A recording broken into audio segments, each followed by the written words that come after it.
The Sheriff's Department, thank you for being here, sir. And I also want to make acknowledgement that all board members are present, so we have an established quorum. At this time, would like to have Ms. Blaylock lead us in the Pledge of Allegiance. I pledge allegiance to the flag of the United States of America and to the republic for which it stands, one nation, under God, indivisible, with liberty and justice for all. Thank you, Ms. Blaylock. To our board members, we have our agenda that is in front of you, and I'd like to have a motion to approve the agenda for this evening. So moved. So move. A motion made by Ms. Blaylock, seconded by Mr. Blaine. All in favor signify by saying aye. Aye. Any opposes? Hearing none, motion carries 7-0. The agenda is adopted. We have no public hearing tonight, but we will hear from the 3.01, the performance by the Massaponack Symphonic Orchestra. Please, Ms. Flinard. Good evening, Mr. Chair, members of the board, Dr. Baker and Dr. Martin. The Massaponack Orchestra program has 95 members and is continuing to grow each year. The group tonight is selected members from our symphonic orchestra. They will be playing the Irish Baker and the first movement from Schubert's Unfinished Symphony No. 8. This group is under the directions of James Forey and earned a rating of superior at district orchestra assessments at the end of March. Furthermore, all of Mr. Forey's groups, which include Massaponack's High School Concert Orchestra, Massaponack Symphonic Orchestra, Cortland High School Concert, and Cortland High School Symphonic, have all earned superior ratings at district orchestra assessment. Congratulations.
Thank you from the Massaponics Orchestra. We really appreciate your performance. Thank you very much.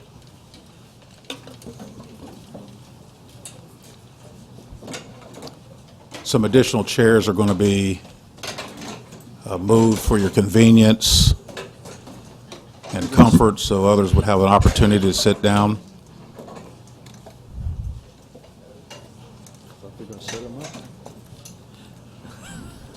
And while that's going on, if we would continue with our agenda, 4.01, Military Child of the Year, semifinalist, Ms. Flanard. Yes, sir. In honor of Military Child Month, which is observed in April, Operation Homefront, a nonprofit organization that provides assistance to service members and their families, conducts the Military Child of the Year Annual Award Program. Each year, Operation Homefront selects 6 military dependents ages 8 through 18 to be awarded the title, one for each branch of the military: Army, Marine Corps, Navy, Air Force, Coast Guard, and National Guard. Thornburg Middle School student Madison Askins was one of the 90 semifinalists nationwide for Military Child of the Year Award. Congratulations to Madison for being selected as a national semifinalist for the Military Child of the Year Award.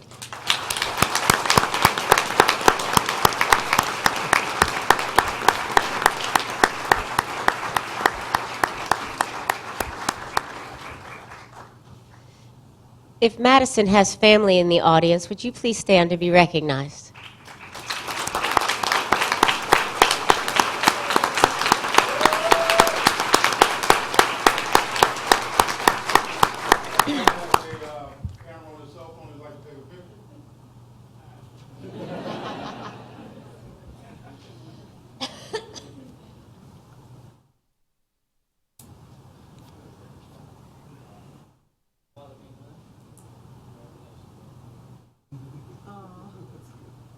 That's sweet.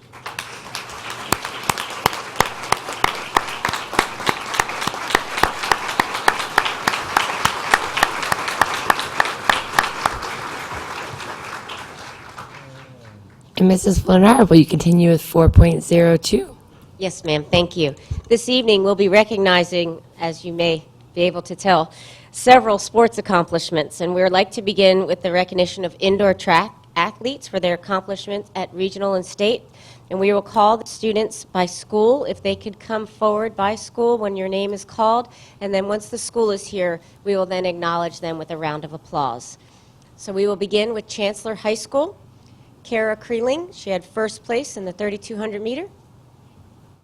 Madison Wester, Hannah Nichols, Kia Rivers, Aklela Edwards, Trey Edmonds, Curtis Bullock, Chris Green, also with first place for triple jump, and David Moore.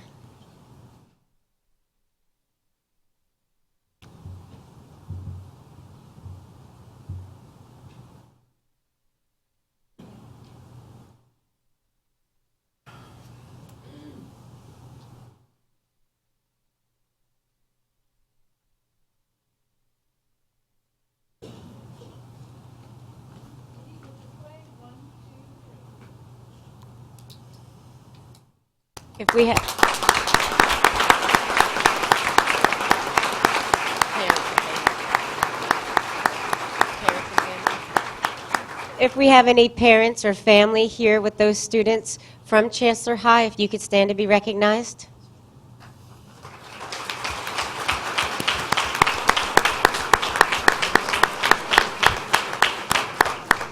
And from Cortland High School, for regionals, we have Ben Beatty, first place for shot put, Matt McDougall, Austin Hatchett, and Colton Richardson.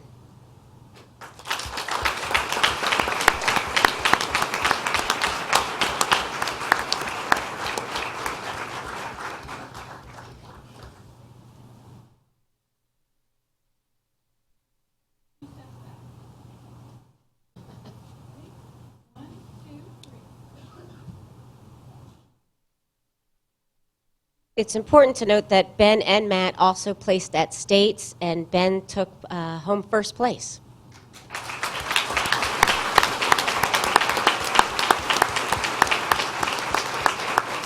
And if we have any family or friends that are here to support our Cortland High School students, if you could please stand to be recognized.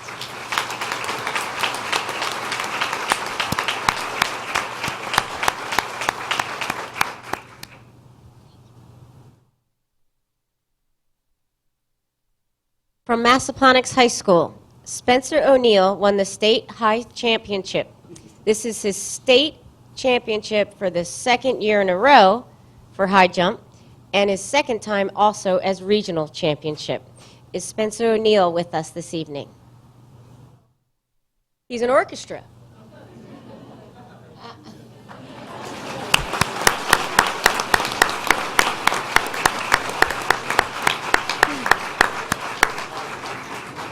A long drink of water. I think we know why you're really good at high jump. Right. Congratulations, Spencer. Oh, picture. Runs in the family, it looks like, huh? He just agreed that he's going to Yale. Wow. Congratulations. And I did see that we have his family and friends to be recognized. I think we had Dad stand up a little bit.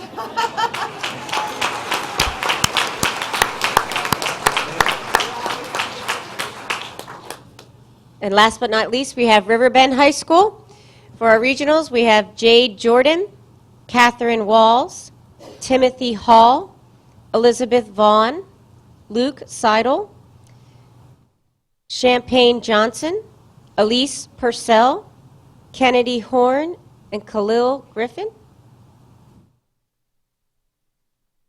For state, an additional round.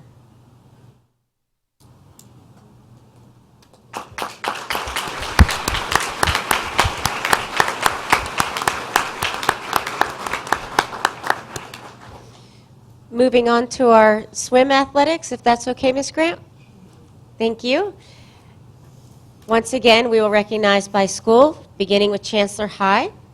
For states, we have Dylan Peck, Danielle Fletcher, Amanda Waller, Jordan Shearer, Sierra Gibson, and Aaron Limpkin.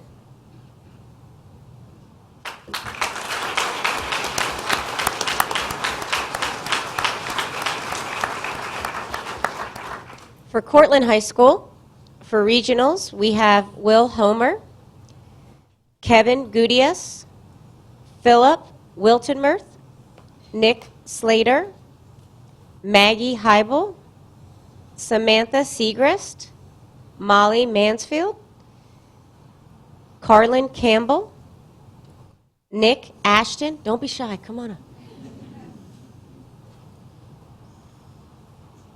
Ryan Pins, Ryland Leopold, Jacob Campbell,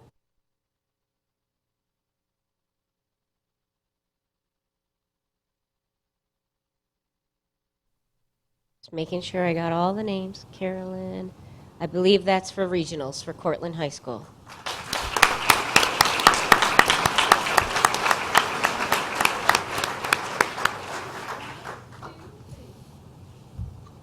We should also note that Nick Ashton had first place in boys 200 free, boys 500 free, and was part of the relay as well that won first place for regionals.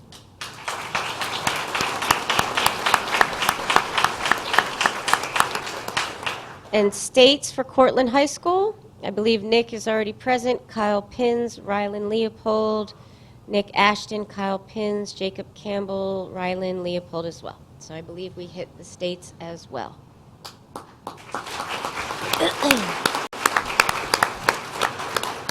If we have family or friends that are present for our students supporting Cortland High, if you could please stand to be recognized.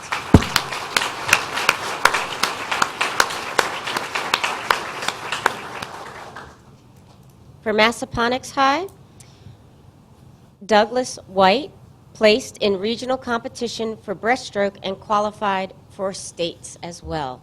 Do we have Douglas? There's Douglas.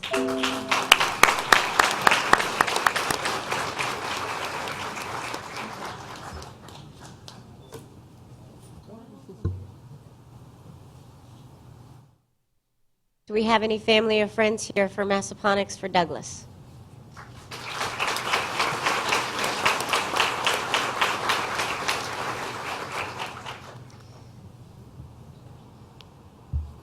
And for Riverbend High School, for regionals, Luke DeRocher, Reagan Horn, David Piercy, Colton Messick, Thomas DeRocher, Gracie Patterson, Jenna Ross, Katrina Yankovich, Pia Basilica, Alice Sandoval, Maddie Urian, Brennan Patterson, Gracie Patterson. I believe we have all of those names.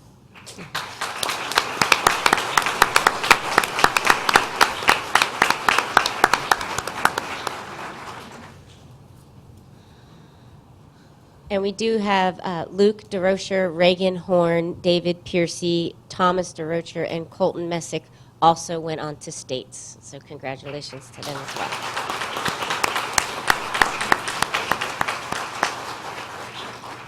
Do we have any family or friends here that are supporting our Riverbend High?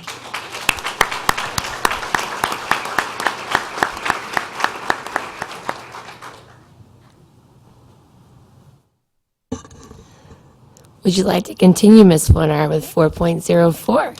I would, thank you. I will continue with wrestling. For Chancellor High School, for states, we have Joe Crater. Is Joe here with us this evening? Okay. For Cortland High School, for regionals, we have DJ Ahalt and Cliff Conway.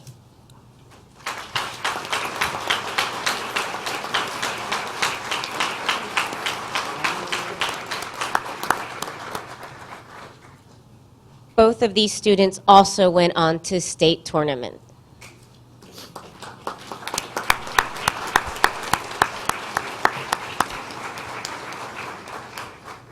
And DJ, I believe you were first place at regionals. Congratulations for that.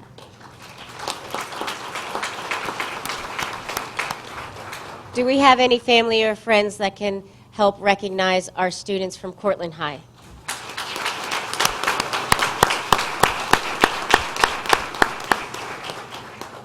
Thank you.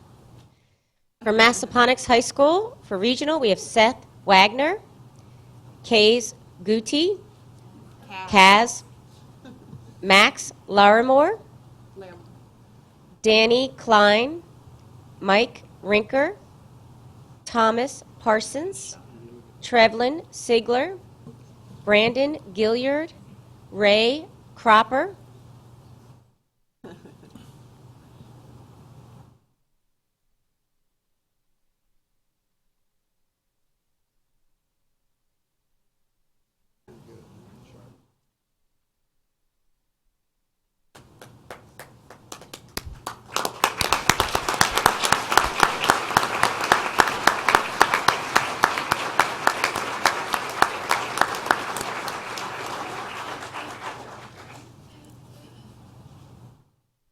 and Kaz and Thomas were both champions at the regional level, and Seth, Kaz, Max, and Thomas all went on to states.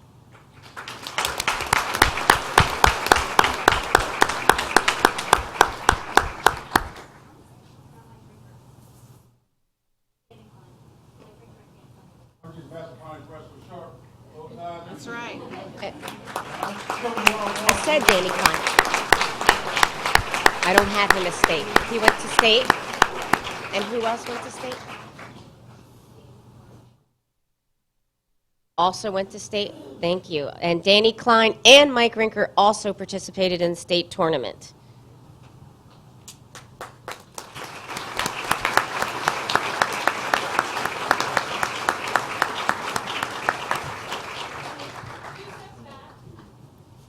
And the team did certainly win the regional championship. Look at that nice trophy.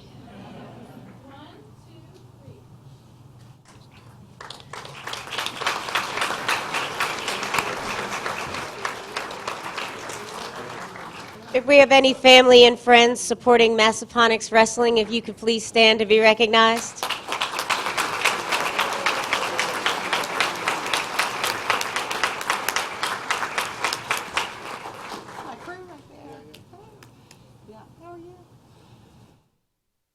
They do look sharp in those ties. From Riverbend High School, regionals, Alex Miller, Hunter Odell, Cody Harlow, Xavier Darensborg, and Dayan Roberts.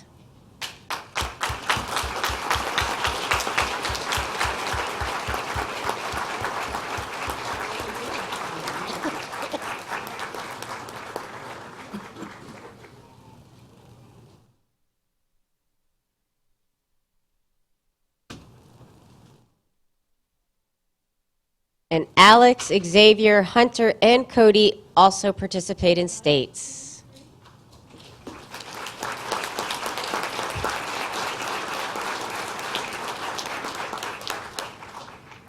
And can we have family of Riverbend wrestlers to please stand to be recognized?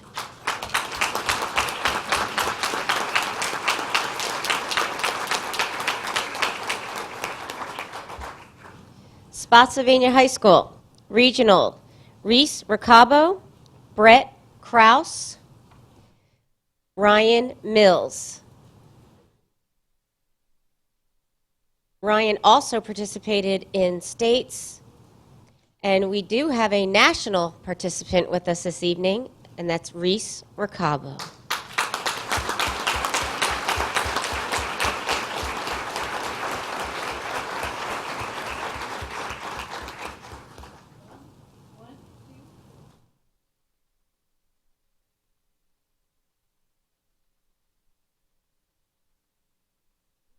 Thank you. And do we have our Spotsylvania High School wrestling families here this evening that can stand to support our students?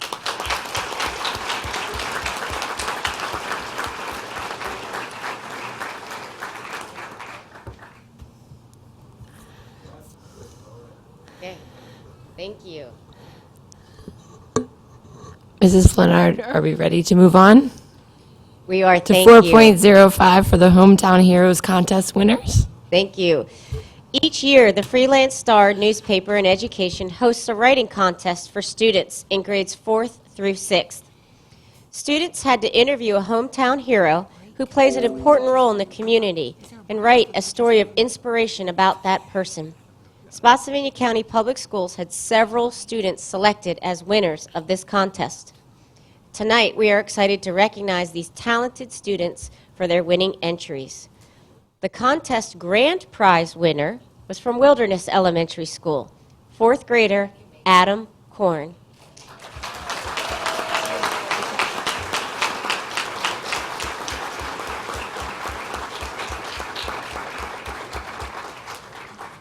As the grand prize winner, Adam has won $200, and his story will be published on kidscoop.org.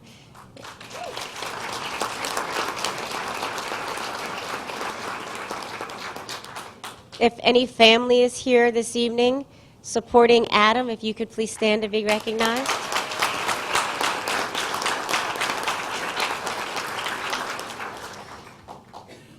Some other winners that we have this evening from Wilderness Elementary. 3rd place for 4th grade, Emma Kalinsky.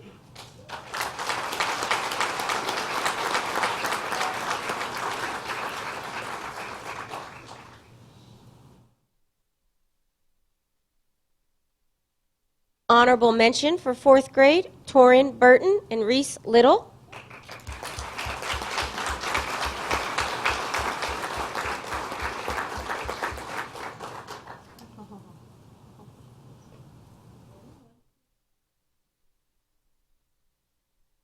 Honorable mention for 5th grade, Brooke Arena, Mary Roop.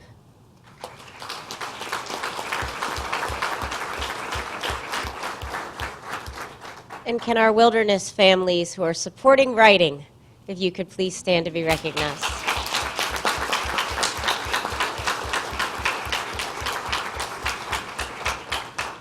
From Nye River Middle School, third place for sixth grade, Raya Sharma.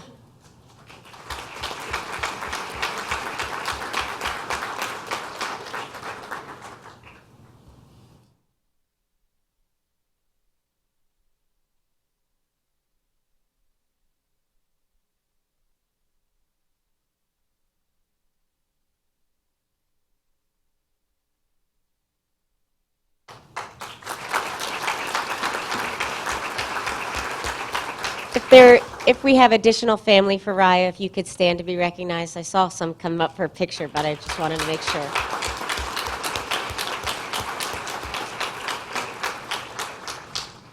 Harrison Road Elementary, first place for fifth grade, William Whitehurst.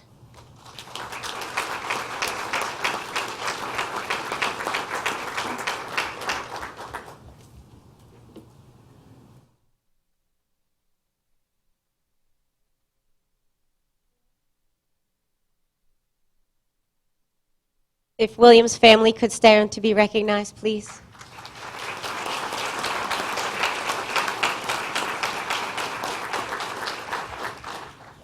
Courthouse Road Elementary, third place for fifth grade entry, Rayan Hilliard. Or Rainey.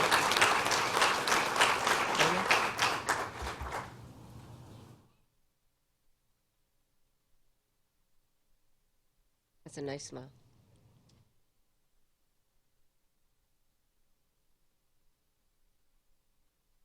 Congratulations. And if we could have Rainey's family and friends please stand to be recognized.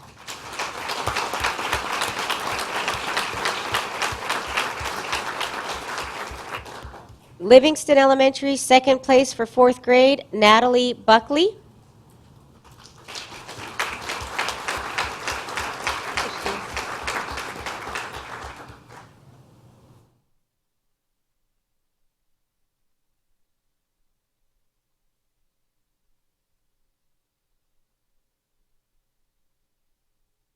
If we could have Natalie's family please stand to be recognized. Thank you.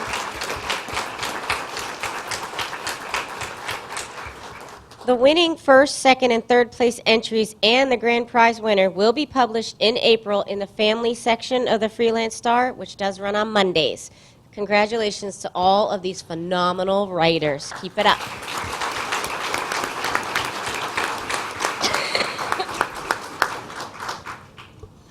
Mrs. Flonar, can you continue with 4.06 VSBA Art Contest winners? I sure can. Thank you.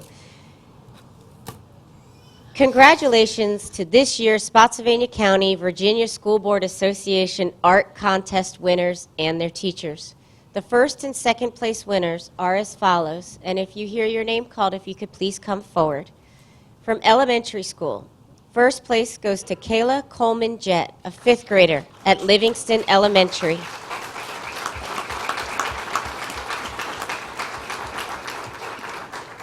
Art teacher Diana Malott. Miss Coleman Jett has also won second place in the Northeastern Regional Art Show.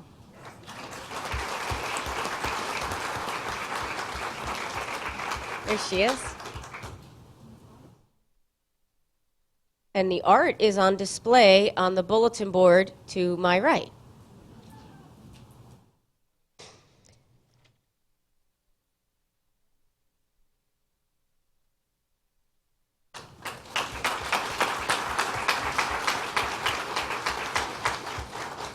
If Kayla's family is here, could they stand to be recognized?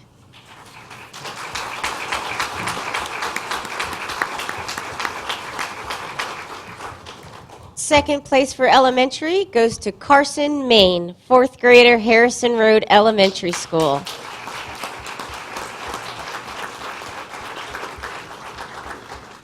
Art teacher Aaron Watson.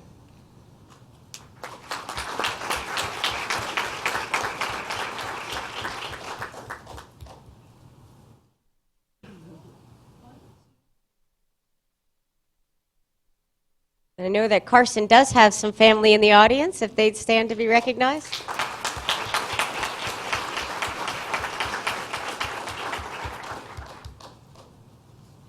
For middle school, first place goes to Michaela Wanpat, 7th grader, Thornburg Middle School, art teacher Letitia McMillan.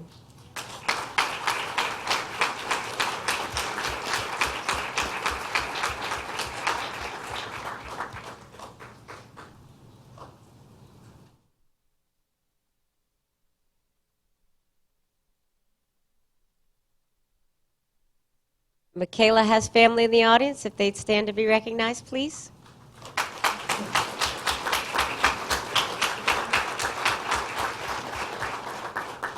Second place for middle school goes to Brittany Lamb, Post Oak Middle School, art teacher Casey Deal.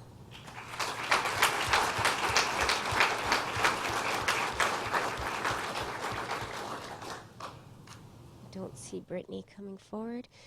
The high school level, first place goes to Chris Flowers, Massaponax High School, art teacher Patricia Atkinson.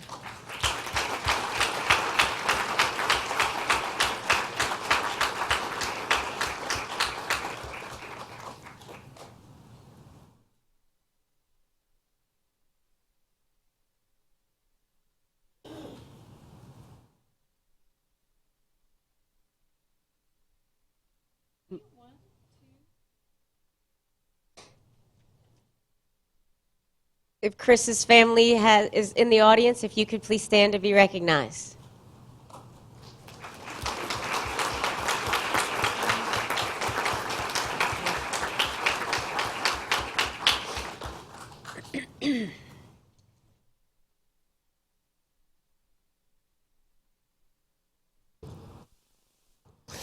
And Ms. Flanark, you continue 4.07, Annual Teen Art Show. Yes, ma'am. For the past 20 years, Central Rappahannock Regional Library has provided several students in our service area with a unique opportunity, the chance to exhibit their work as a professional artist. Teen artists in grades 9 through 12 submit their work for a month-long display at the headquarters library. Almost every year, the older students' work has been judged by the internationally renowned local artist, Johnny Johnson. Students in grade 11 and 12 develop critical evaluation skills by judging the work of younger participants. This year, Massaponax students had a clean sweep. Congratulations to the following students. Best in Show, Kayla Chumley.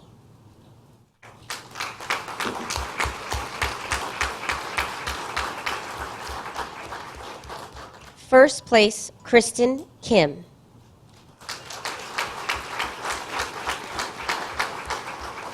Second place goes to Gabrielle Campbell.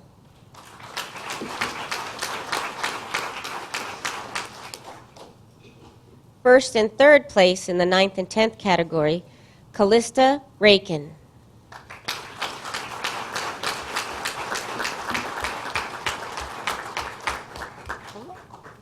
Congratulations.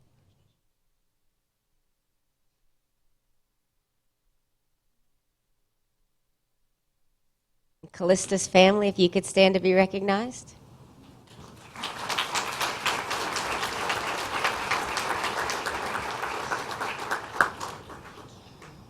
Second place in 9th and 10th category, Jasmine Whitehead.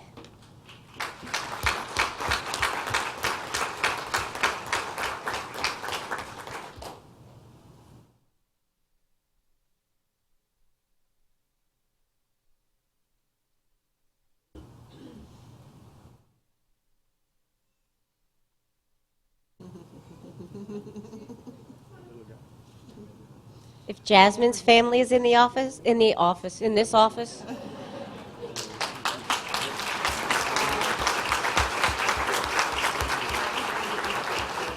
I should just stick to the script. Honorable mention goes to Caitlin Whitaker, Jessica Pilgrim, Yvette Ankin, and Caitlin Moore.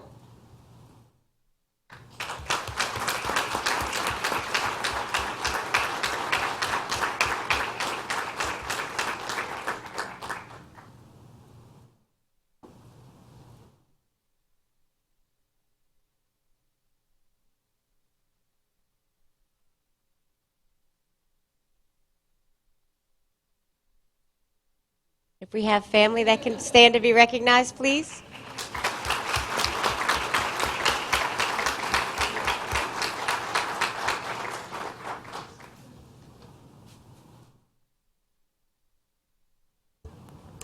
Ms. Flannard, can you continue to 4.08, our Blue Ribbon Schools? Yes, ma'am. Congratulations goes to Freedom Middle School, Thornburg Middle School, and Chancellor High School for earning the designation of a Blue Ribbon School for 2015. This is the highest honor for a music department in the Commonwealth of Virginia. We would like to congratulate the following school music directors, and if you're here, if you would please come forward. From Freedom Middle School, Christopher Hoovler, Band, Susan Dane, Chorus, Lisa Dobbins, Orchestra.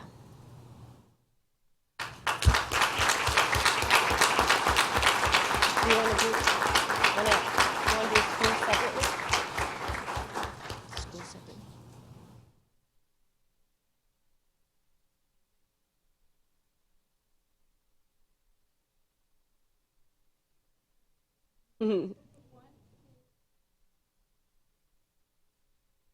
From Freedom Middle School, I did Freedom, sorry. From Thornburg Middle School,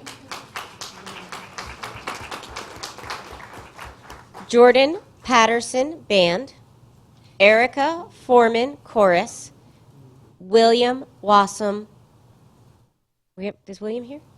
He was, right here. Oh. Gotcha. And orchestra, thank you.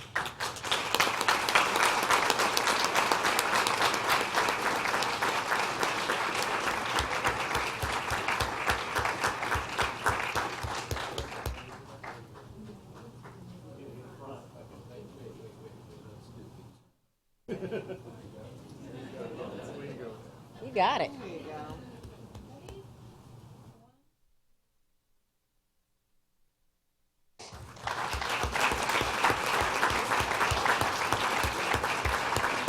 Well done.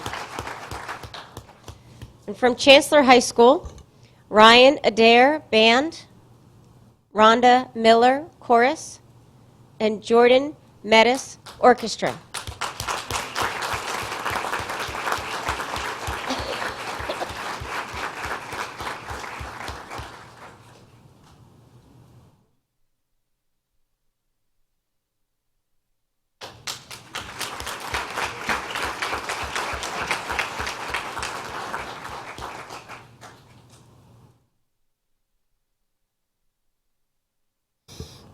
Ms. Flannard, can you continue with 4.09, the Fine Arts Recognition? Certainly. This month, we are displaying artwork in the school board office from 5 of our schools. These schools are Brock Road Elementary art teacher Rebecca Baring, Cortland Elementary art teacher Meredith Stalker, Riverview Elementary art teacher Ann Fluez, Smith Station Elementary art teacher Daphne Rogers, Spotsylvania Middle School art teacher Ramona Morris. These students were celebrated with certificates of appreciation at a reception that was held prior to this meeting.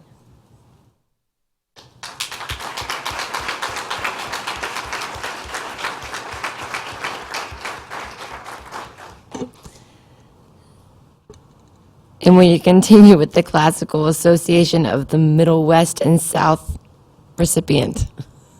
Yes, ma'am. At the 112th meeting of the Classical Association of the Middle West and South held recently in Williamsburg, Mark Keith, Riverbend High School Latin teacher, was the surprise recipient of the Uatio, an ovation for teaching an outstanding service to his profession.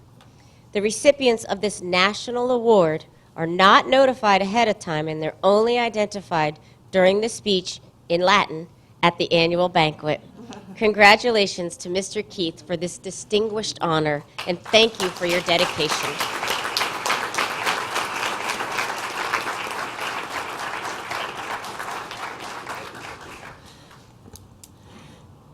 And we will take 3 minutes to get prepared for our Teachers of the Year celebration.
The year. Thank you. Each year, Spotsylvania County Public Schools participates in the Teacher of the Year program coordinated statewide through the Virginia Department of Education. All public and accredited non-public schools are able to participate in the Virginia Teacher of the Year program to honor teachers who represent the best in teaching in Spotsylvania County Public Schools, the Commonwealth of Virginia, and across the nation. For more than 40 years, Virginia has participated in the National Teacher of the Year program, a project of the Council of Chief State School Officers. The program is open to all teachers in pre-kindergarten through grade 12 who possess a current renewable Virginia teaching license, including school librarians, guidance counselors, and reading specialists. The Office of Human Resources is pleased to have coordinated this process with our site principals. From this group of nominees, the 2016 Division Teacher of the Year will be selected. This evening, we will recognize the Teachers of the Year nominees for each building. Congratulations to our distinguished 2016 Teachers of the Year of Spotsylvania County Public Schools. At this time, I will introduce each of you, and you will come forward and be recognized by our Superintendent and Board Chair. Stacy Hammer, Librarian, Battlefield Elementary.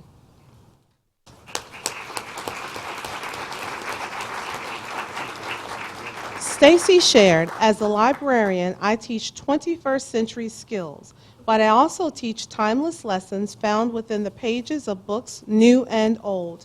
These stories reach students in ways that not only encourage the love of reading, but also promote character traits such as perseverance, kindness, and integrity.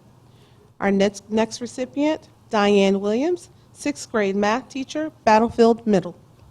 Diane's principal, Sheila Smith, calls her every principal's dream.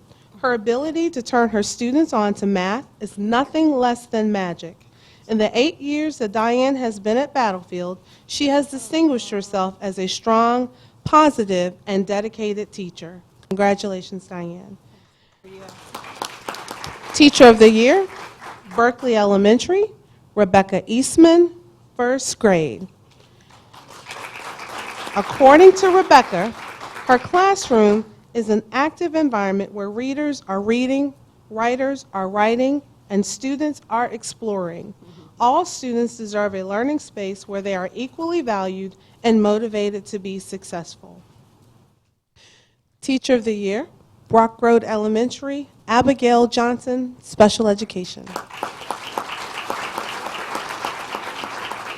Principal Shonda Collins Ritchie wrote that Abby has had a profound impact on the school culture.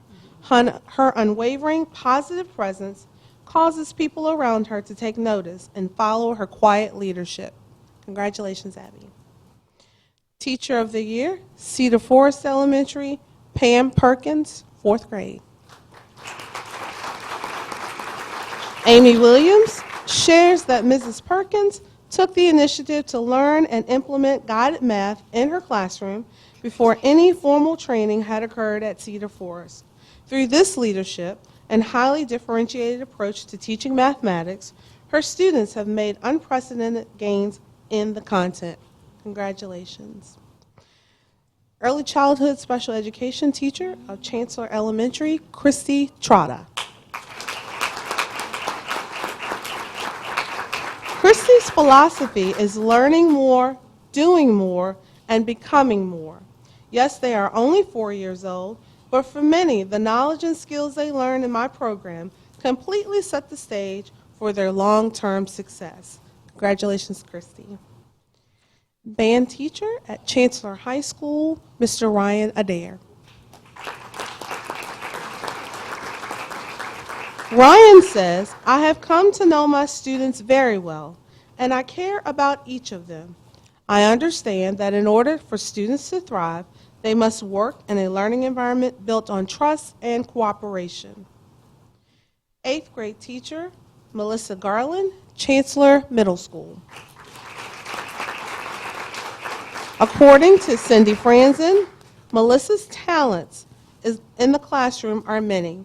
She works collaboratively and successfully to identify learners in need of intervention and then provide these opportunities for students. Congratulations, Melissa. 4th grade teacher, Courthouse Road Elementary, Gretchen Stott. Gretchen wrote that people have always told me I was born to teach. I saw the endless hours my parents dedicated to their students, and it cemented my resolve that this was not just a job, but a life's work, and it would be mine. Congratulations, Gretchen. Art teacher, Portland Elementary, Meredith Stalker. Principal Sherry Steele shared, Ms. Stalker has a growth mindset for her students as well as herself. She is a lifelong learner who continuously seeks opportunities to grow professionally, collaborate with others, and find new ways to ensure the success of all students. Cortland High School's Teacher of the Year, Robin Adams. Robin wrote, every day I try to make sure that my students now know how important they are to me. I greet every student at the door. I want them to know that I am genuinely happy that they are in my class. Congratulations, Ms. Adams. Teacher of the Year, Freedom Middle School, Carolyn Kleiner. She could not be with us on this evening, but Carolyn tries to be a teacher who meets students where they are and pulls the best out of each one. We are constantly pushing the limits of what students think they can do and even want to do. Kindergarten teacher of Harrison Road Elementary, Cheryl Brown. Cheryl's principal, Deborah Frazier, says, mentoring new teachers has been at the heartbeat of Mrs. Brown's 32 years in education. Over the past 14 years, she has been with us at Harrison Road. She has mentored at least 10 new teachers and has earned the recognition as Mentor of the Year. Also not with us on this evening, we'd like to recognize early childhood special education teacher Kendra Alling of John J. Wright Educational Cultural Center. According to Kendra, everything I wanted in a career and so much more I have found through teaching students with autism. My philosophy is presume potential, provide access, practice patience, and pursue progress. Congratulations to Kendra. Second grade teacher of Lee Hill Elementary, Angela Cartwright. Darnella Cunningham writes, it has been our pleasure to watch Angela develop into a strong instructional leader. She has excellent rapport with parents and works well with her team and specialists to plan and monitor the progress of her students. Congratulations to Mrs. Cartwright. First grade teacher, Livingston Elementary, Catherine Hayden. Kathy says, I must be responsive to the needs to prepare my students for the 21st century. Technology skills, problem solving, critical thinking, creativity, and collaboration must be embedded in daily activities in the classroom. Teacher of the Year of Massaponax High School, Julianne Scheel. Julie subscribes to the African proverb that it takes a village to raise a child. My only claim to being an outstanding teacher is that I work in the company of so many other outstanding teachers. By creating a chain of encouragement, care, and rigor, we can build ladders of achievement for all students.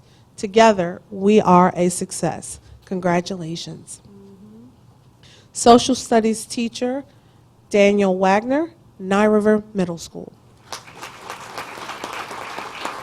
Daniel looks forward to going to school every day. It is my passion to strive to keep finding new, innovative instructional practices to motivate my students. Teacher of the Year representing Parkside Elementary, Tammy Harper.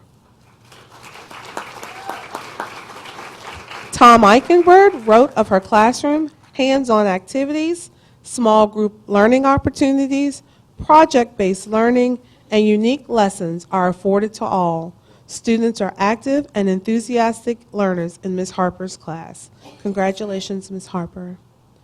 7th grade math teacher, Tony Madison, representing Post Oak Middle School. Tony says she cannot imagine herself doing anything else. Watching students grow from the beginning of the year to the end is a pretty amazing thing. Once a student is in my class, they will always be my kid. Art teacher, Gerald Mann, representing Riverbend High School. According to Jerry, my studio is a place of incredible diversity. Gifted students work alongside students with disabilities, and I feel privileged to work in a discipline for which divergent answers are expected instead of discouraged. 5th grade teacher, Christopher Andrews, Riverview Elementary.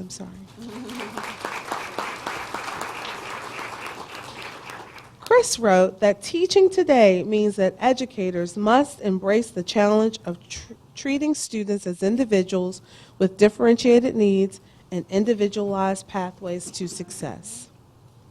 Representing Robert E. Lee Elementary, Matthew McFadden, 4th grade teacher. Matthew shared that at his school, we are trusted as teachers and professionals to make educational decisions and to do what we deem is best for our students. As a school, we all have the same end goal in mind, what is best for the kids. 4th grade teacher, Joyce Portier, Salem Elementary. Principal Harold Morton says Ms. Portier is loud and exciting. She is passionate about all students and staff. Her energy and desire to collaborate with peers is contagious, and her potential is endless. Congratulations, Joyce. Music teacher, Maria Norford, representing Smith Station Elementary. Maria thinks it's important for the students to showcase what they are learning in music class. Performance builds confidence in children and provides opportunities for the students to work together as a group and learn lifelong collaboration skills. 4th grade teacher, Casey Redding, representing Spotswood Elementary.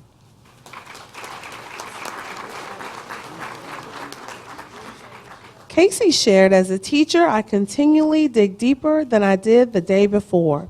In the end, the treasure I uncover is seeing students who are faced with adversity reach a goal they never thought they could ever achieve. Congratulations, Casey.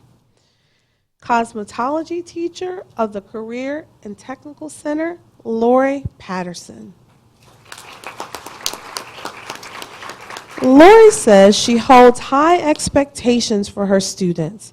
Their success in my class is a predictor of their future success in the industry. It is my responsibility to provide students with a sturdy foundation upon which to build their professional knowledge. Band teacher representing Spotsylvania High School, Brian Jacobs. Of his students, Brian wrote, "Although I encourage them to find their own paths, I hope some will return to this community as I did. The future teachers, business owners, coaches, and leaders of Spotsylvania County may be playing a tuba or a viola in my classroom right now." Congratulations, Mr. Jacobs. Lee Perrette Dowd, French teacher, Spotsylvania Middle. Lane Bird says, "I have observed Ms. Perrette Dowd's encouraging lectures, and I have seen her use French artifacts to breathe life into her lessons. She works diligently through the year to hone her craft, a fact most obviously evidenced in her achievement of national board certification." Sixth grade math teacher, Sharon Holcomb, representing Thornburg Middle School. In her essay, Sharon wrote, "To me, teaching is about creating meaningful and impactful relationships with students. I believe that the most valuable thing that I can offer my students is instilling in them a sense of self-worth and pride to take them beyond the schoolyard." And last but certainly not least, fourth grade teacher representing Wilderness Elementary, Tiffany Smith.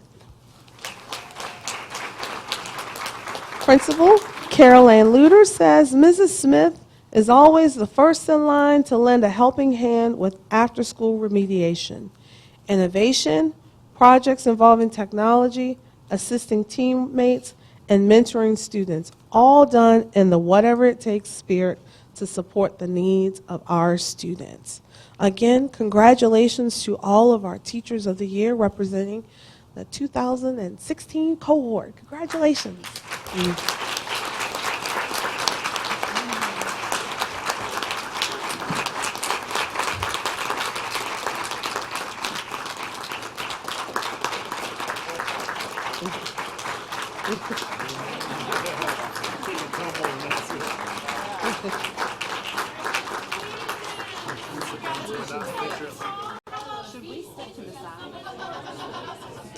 Hey, Aaron, we're going to step to the side so we're out of their picture.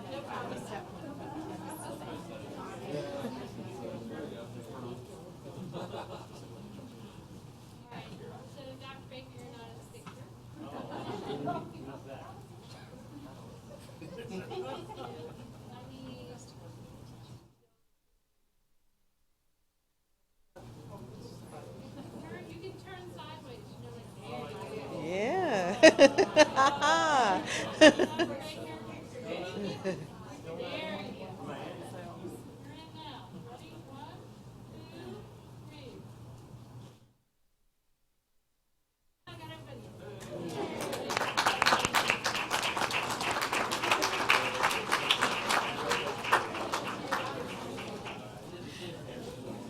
I do want to again recognize and thank each and every one of our Teachers of the Year for their dedicated hard work. And I know some of you all have your families in the audience as well. So we thank you for being here and supporting them in this wonderful accomplishment.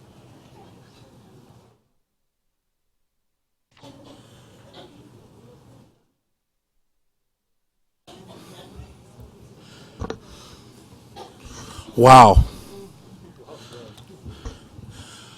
I'm just so honored to be a part of the ceremonies this evening. First and foremost, with our children that receive so many wonderful awards, either academically or athletically. We teach the whole child, And it's evident from the number of awards that we received this evening that we're doing a great work. But even more rewarding, our greatest resource, our teachers are being recognized in front of their peers and this community to show the great work that's behind those students that received those many myriad and wonderful awards. To the teachers, I say thank you very much. Bless you. Your work is appreciated by all the members of this board. I can speak and say that unequivocally without even asking them. So thank you for all that you do. God bless you. And Ms. Blaylock would like to make a few comments. Thank you. Before we make our public comments, our board member comments later, we always like to speak to you as a group, because I know you'll be anxious to get out of here after you listen to all 7 of us tell you how amazing we think you are. But I always try to put a personal note on it, so every year the same group has to hear the same story about my favorite teacher, Miss Linda Locke. And she was my first grade teacher. And I'm sure all of you sitting there as you received your award can remember teachers that touched your lives. You're truly the profession that teaches all other professions. I think sometimes people mistake that because we sit up here on the school board, we're naturally teachers, and that's why we're here, and that's not the realm I came from. I got into the education world through civic duty, PTO work, and community service work. And you all are in a special elite group, and I'm nowhere near qualified to ever say I could step into your shoes. I can look at this particular group just in a snapshot and see so many of you that are either working with my children now, have had my children, and one of you who changed the lives of my child, and you know exactly who you are because he graduated last year. I thank you for everything you do, because every one of you sitting by her has done the same thing for someone else. We don't know their name. You may not even know, but one day you'll get them coming back to your room or giving you a call or an email, just like I gave Miss Linda Locke, who's my Facebook friend, by the way. How great is that? So I can constantly tell her how much she changed my life. So thank you from the bottom of my heart for everything you do, and you'll never know how many lives you touched, because there's going to be thousands. So we look forward to seeing you at the Sage Banquet. And I hope every one of you take this year to really pause and enjoy your moment and realize that you are special. Thank you. Thank you, Ms. Blaylock. Ms. Shelley. Thank you, Mr. Braswell. I did have an opportunity to speak to some of you before the meeting, but once again, I know what you do on a daily basis, and I know you're working hard, and to be recognized by your parents and colleagues and principals and everyone just means that much more, that everyone recognizes what you are doing and what you are doing for the children in your classrooms, but probably outside of your classrooms as well. So from the very bottom of my heart, all the way to the top of my heart, I thank you all very much for everything that you do. You are the reason we have a future here in Spotsylvania and in the United States and across the world. So thank you so much. Ms. Shelley, thank you. I see no other board members that want to make a comment. Dr. Baker, please. Before I know folks begin to leave and go celebrate, go somewhere and have ice cream or whatever it is you'll do tonight. It's a beautiful evening. But I wanted to, back in 2013, I was able to start a teacher advisory team that is made up of the teachers of the year from each year. And so far, I still have some teachers who have stayed on since 2013-14 and continue to come bi-monthly to meet with myself and various staff to give insight into how we can best support teachers in the classroom and the continuous improvement efforts of our school division. And so I extend that invitation tonight. You'll receive another invitation. You can accept it, or you can hurt my feelings and reject it. And that's okay. I'll still love all of you, but I would invite you to be a part of that, even if it's just in the 1 year as you represent your school as Teacher of the Year. But I congratulate you. You do represent the best in our profession, and it's a real honor to be able to be a part of this evening. Thank you. Dr. Baker, thank you very much. I think there is no other comments on our awards and recognitions. We're going to move on to 5.01, public comments. Dr. Is there, Dr. Martin, and if someone would like to leave, you're welcome to leave.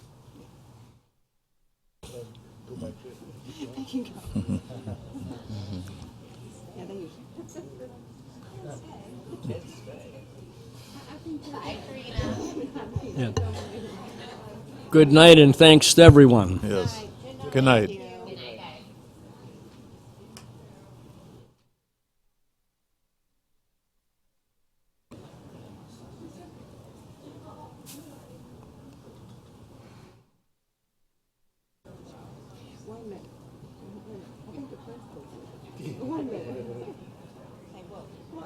It's got to go crazy.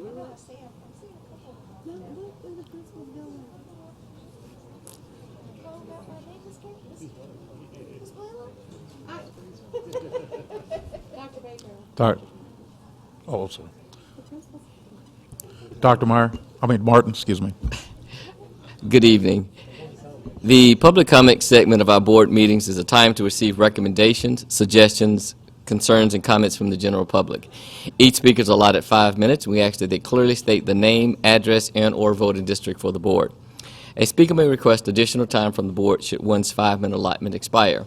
We ask that you keep your comments focused on the issues and that all speakers maintain a level of decorum and mutual respect for one another. Mr. Chairman, we do not have any speakers signed up at this time, so I defer back to you to open it up for the public in case someone else wants to come forward. Thank you, Dr. Martin. Is there anyone in the audience that would like to address the board? If you would like to address, please come to the podium. Is there anyone that would like to address the board? Seeing none, we'll close public comments and go to 5.02, board member comments. We'll start with Ms. Blaylock, and then Dr. Meyer and Ms. Shelley. Thank you, Mr. Braswell. I'll keep it brief. We've already had a long night, but a very, very rewarding night. I enjoyed all the celebrations we had and the awards. Congratulations once again to all the students, coaches, teachers, everyone tonight. Just a really good night. For us on the school board, it's a big time because tomorrow night we will be anxiously awaiting our Board of Supervisors, basically letting us know what our funding is going to be for the next budget cycle. So I encourage anyone in my district or anywhere in the county that supports public education, contact your Board of Supervisor this evening, send an email tomorrow, as once the vote is done tomorrow night. We will be working with a new number. We're not sure what that is, and at that time, we're prepared to go in any direction, but we certainly hope we're able to fund the budget that has been presented by Dr. Baker back in January. It has my full support. I'm going to be meeting with my counterpart on the Board of Supervisors, Mr. Skinner, in the morning, just to give one last show of our numbers, where we are, what it looks like, and what we're going to need. I know my colleagues have been working hard to do the same, and although we get to do a lot of fun things like this evening, this is a very important time for us, and a lot of hard work has went into the last few months, so I certainly want to credit my colleagues to the right and left of me, who I know have really hit the pavement trying to make sure that public education is funded in Spotsylvania County, and I ask anybody watching this to please do the same before tomorrow evening. I also want to share that the Berkeley District, my friend, my colleague, Mrs. Erin Gramp, on the far left of me, and I will be holding a town hall meeting on the 21st, Thursday evening, Massaponax High School in the auditorium at 7 p.m. This will be open for any questions about schools, the division, any questions about the budget. We will certainly try to have the answers for you. If we don't, we'll certainly get them for you. Again, congratulations to everybody, and I pass it on. Thank you. Thank you, Mr. Chair, and I want to also say congratulations to our Teachers of the Year. We'll see you at the SAGE Award, and we know one will be chosen to represent Spotsylvania County and at the region. Also to all of our students for their excellence in performance, as was exemplified tonight with the symphonic orchestra and with all the fine arts presentations, and our student athletes. Concerning the budget, likewise, I'm looking forward to receiving funding at a level that we hope will meet our expectations. Our expectations are high because we have needs that we need to meet. And we're pressing forward with that, and we're waiting, as Mrs. Blaylock said, to know the level of funding that we will have so that we can provide to our teachers, students, and staff the resources they need. And with that, I'll close and I'll pass. Thank you. Thank you. Just kind of reiterate, first I want to thank everyone who came out to the public hearing last week at Cortland High School. Thank you, Cortland High School, for hosting it, and then everyone who came out to speak. We had a large number of people coming out to speak on behalf of public schools and our Spotsylvania County schools. So it was wonderful to hear all the people's comments. The Board of Supervisors meeting will begin tomorrow at 4:30. So if you care to watch it, you can watch it online or on the government channel, and I'm not sure which channel it is, but it's also online on the county's website. It begins at 4:30. So if you cannot be there, you can watch it as well. And with that, I will close my comments. Thank you. Thank you, Ms. Shelley. We'll have Mr. Twigg, Mr. Blaine, and then Ms. Gramp in that order. Just one issue this evening. Ms. Clara Mills is the environmental manager for the county. She and I met on an issue, a schools-related issue, and then we spoke about a program that she's in charge of, and that has to do with her being in charge of having a budget to clean up the trash in the county via volunteers. And we began discussing that subject and asked me if and how I could help her interface and get our schools more integrated than they have been in the past. So what we did was we connected with Ms. Daniels, our communications expert here in the schools, and we published this item. And so far we have 6 schools signed up to participate, but it's not the schools. It's either a club or an athletic group. And so far only one has participated. She is running a contest through May, which runs $500, $200, and $100 for that club for the highest performers during that time. I went out with them, that club from Spotsylvania High School, the science club, and I think it was less than 1/10 of a mile, that club earned $100, which included 6 tires and $5 a bag. So there's a whole lot of money to be earned out there, and I encourage each of you principals between now and the end of May and teachers to get your clubs and your athletic groups integrated with this. It's a great way to make a few bucks, actually a lot of bucks, and with the lack of participation thus far, there is opportunity to win extra cash. So we did a whole lot of cleanup. Post Oak and Sayes Road, over 1/10 of a mile. We cleaned up that whole area, made $100, and it only took us about an hour, a little over an hour. But please respond to that. It's a great way for your groups to make money. There's a couple more groups at Spotsy High I know that are signed up, 2 others, and then there's 3 other groups. So I encourage each of you to help your clubs and your athletes participate. It's a great opportunity to clean up our community and at the same time very safely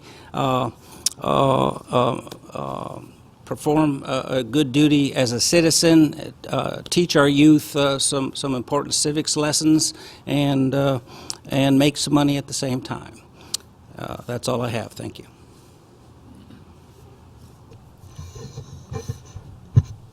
I debated whether I wanted to make my statement about all the folks we just had entertaining us when they were still here or not, and I wish I had in many ways. However, I couldn't help but think about the musicians and when they started learning to play their musical instrument. Some of them have been learning violin since 5 years old and 4 years old. Others started much later. But we could see here the result of several years of education, of teaching and learning. And we saw the children that were awarded various degrees or awards in a whole range of subjects. And as I looked at them, you found all levels of kids again. Some had just started, they're young, and every single one of them has developed a skill or a talent, and maybe a hobby even, that's going to last them the rest of their lives. And the teachers that have been working with them can take credit for that accomplishment. But that ties in with a compliment I'd like to pay to our public in general, and that is their attendance at the hearing last week. That hearing was more important than any other hearing we have had for many moons, to say the least. And about 2/3 of the speakers that were there got up and argued for full funding or better funding for our schools without exception. The funding that they were asking for is a kind of money that's spent on the children that we just saw performing, and this started several years ago. And as our Board of Supervisors makes their decision tomorrow night about our funding, I know that they'll be thinking about the long-range investment that they're making, the difference between having a good sports coach and not at the right time, the primary grades if you need a professional math teacher or reading specialist. That's when we need them, and the funding that we've been talking about is designed to see that we have all the things that we need. And I'd like to thank everyone who took time to come to that hearing and take time to make a presentation. We all benefit from and appreciate your effort. Thank you. I just want to echo a couple comments in the interest of time, but congratulations to all the award winners tonight, all the teachers tonight. Want to remind people of our town hall meeting with Lee Hill at 7 o'clock on April 21st at Massaponax High School Auditorium. And I want to thank everybody as well for speaking at the public hearing, and I want to encourage anybody who wants to say something yet again to come tomorrow at 4:30 to the Board of Supervisors meeting, and that will be basically our last chance to have any input on the budget. So thank you very much, and I will yield to Bear. Thank you, Ms. Gramp, and I want to thank all of my board members for their comments. I know that we are under the gun, so to speak, for time, but I think there's a couple things I need to say as it pertains to the budget. But before I do that, I'm in coordination with the baseball coach at Cortland High School. The day after we adopt our budget, which will be the 10th of May, they want to have a school board appreciation day at the ballpark and taking some good old-fashioned baseball. Yours truly will be throwing out the first pitch. My two-seam fastball might look like a circle change when it comes across the plate, but I'll be showing you some of my skills as I throw that first pitch out. I'm just delighted that it was an idea that was brought up by the baseball coach. He's recognizing the hard work that we're engaged in as we're trying to prepare the budget, and so I just told him I would be delighted to promote that with our fellow board members. So if you're available on May the 10th, it's at 4 o'clock. 4:30, excuse me. 4:30 is school board appreciation night, and they would like to recognize board members if they can make it. With that being said, we're at a very decisive point in the budget discussions. Tomorrow night, our colleagues on the Board of Supervisors will be making a decision in terms of tax rate and the budget and determining what amount of money we will receive from our, to incorporate into our budget.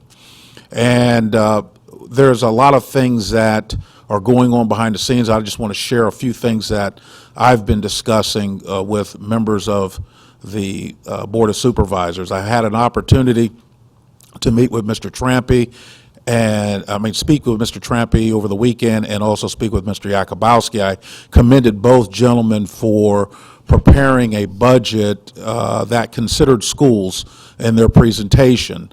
Mr. Trampy's presentation was rich with first or one-time money, and Mr. Yakubowski's proposal had a bit of recurring funds to select from. And what I encourage them to do is to continue to bridge the gap with each other so that we could figure out how schools could be fully funded, and to take into consideration that our children deserve a AAA-rated education as well. And so both gentlemen were very receptive to that, and we want to do everything possible to assist them in creating a budget that is that fulfills our needs as a school board. And I had an opportunity also to speak with other members on the Board of Supervisors, encouraging our support of them in this endeavor. And we will have an opportunity to share some ideas with them in the near term to maybe bridge the gap and make a solution that all of us can declare ourselves as winners, especially our children. So with that being said, I'm going to close off my comments at this particular time and pass over to Dr. Baker for any superintendent comments. Thank you, Mr. Braswell. I don't have anything additional to share other than to remind the board that on April 25th, our next full school board meeting, the agenda will probably be lighter in terms of the number of items so that we can transition midway in that meeting to a budget work session. And we will then have one again on the following Monday, I believe that is May 2nd, where we will continue to carve out time to go through the final numbers and make those decisions so that we can have a final approved budget at that subsequent meeting on May the 9th. Thank you. Thank you, Dr. Baker. Moving on to 6.01, board committee reports. Anyone with board committee reports? Let's see, Mr. Blaine and then Mr. Twigg. Oh, okay, Mr. Twigg. NITS, no NITS. What are they? Well, our school health advisory board met, and under the direction of Alex Wilmer, who's our health services supervisor / coordinator, who manages all of our health function and nurse activity throughout our school district. And I applaud her for her efforts and her team as they provide a vital service that to our school system. NITS are lice eggs. And did you know that lice are just a nuisance bug? Albeit all of us as adults, all ages, as we have experienced that, don't want any part of that nuisance bug. Of course, there are about 40 schools in our region, as we discussed in our meeting, that have a policy in their school districts, 40 that stretch out from here, that allow children, youth, to come to school if they have the eggs, but they don't have actual lice. And presently, this school district has, just in this past school year, had a 2,000-day loss that correlates with the lice topic. And this board, in its interest to treat this nuisance as a nuisance instead of something drastic, is in a position where in the not too distant future we're going to recommend to this board to allow a NIT policy where you can bring or send your child to school if they have the lice eggs but they don't have actual lice. And there are plenty of ways to validate that. However, just as a reference point that we discussed that, so that's forthcoming for our board, but to make a decision on. And then there are also about another 10 districts that are in a position similar to ours, where they are initiating a process by which they commit to allowing the lice eggs or the nits to be on a child and have them in the school. So just so you know, that's coming along as a committee report. And on the medical front, related front, we had a parent at Livingston Elementary that dropped their child off about 3 weeks ago and became overcome and ill to the point where our excellent staff and our nurse actually treated this parent for first aid. They called an ambulance, ended up transporting this individual. So just as a congratulations to all of our people at leaders and teachers and front office workers that participated in that event and did a very good civic duty, as well as provided some emergency treatment training.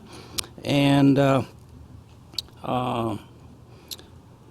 so thank you and for all of that effort, and that correlates with health. So that's all I have. Thank you. Thank you, Mr. Twigg. Mr. Blaine? I have three things I'd like to speak with for just a couple of minutes here. First of all, I have said in the past and tried to remind people about the J.J. Wright Educational Center and Museum, and I'd like to encourage folks in the listening audience, if you have not yet visited our museum, it's a very special place. It traces the story of the African American in Spotsylvania. It's a terrific opportunity, and we'd like to have many more people take advantage of it. Secondly, I wanted to talk just about the Career and Technical Center for just a couple of minutes. The VSBA, the Virginia School Board Association, sponsored something called a Hot Topics meeting in Wytheville 2 or 3 weeks ago, and I had an opportunity to go there and travel down actually with Linda Binion and 4 counselors.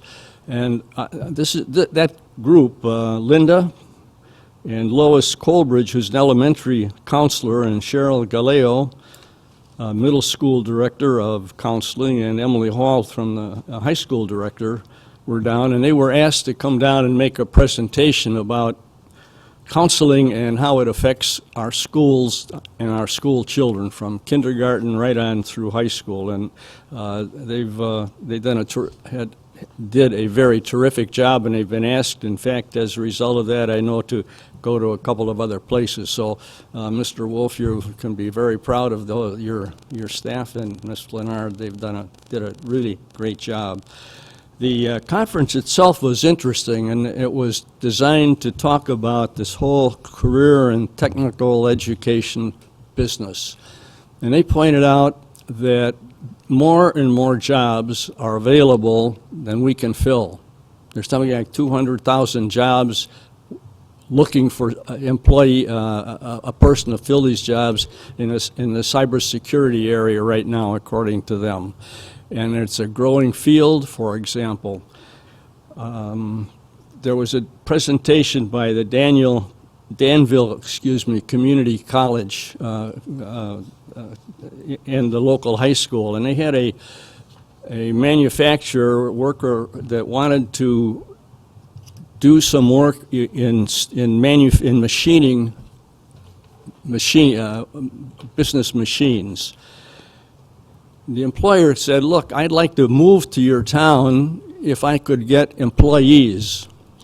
And the Danville Community College, along with the high school, developed a precision machining program for students, and they've begun to graduate people, and they've got this one company is confident of being there now because they can find employees. And when we were there, they announced that they were on the verge of signing a contract with 3 additional German companies who said, "We've heard about Danville. We understand you've got a terrific machining instructional program, and we'd like to come and move there, because if we come to the United States and we're in a place where we know we can get trained personnel, it's going to be just the right thing that we need." And this is the type of job that our Career and Tech Center offers, and many other things.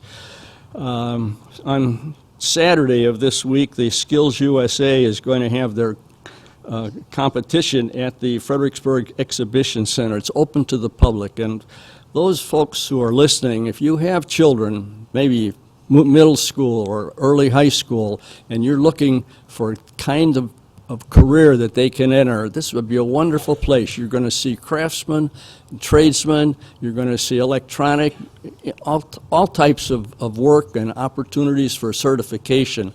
So we've got a terrific program, and we'd like to have you being taken advantage of. And I might say, this is where the money goes that some of us have spoken about a few minutes ago in terms of funding our school division.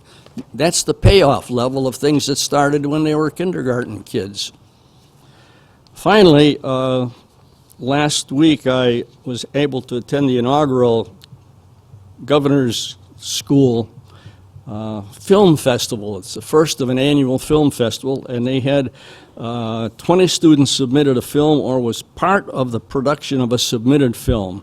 7 films were chosen to view, and 4 sites had students submit films for the competition.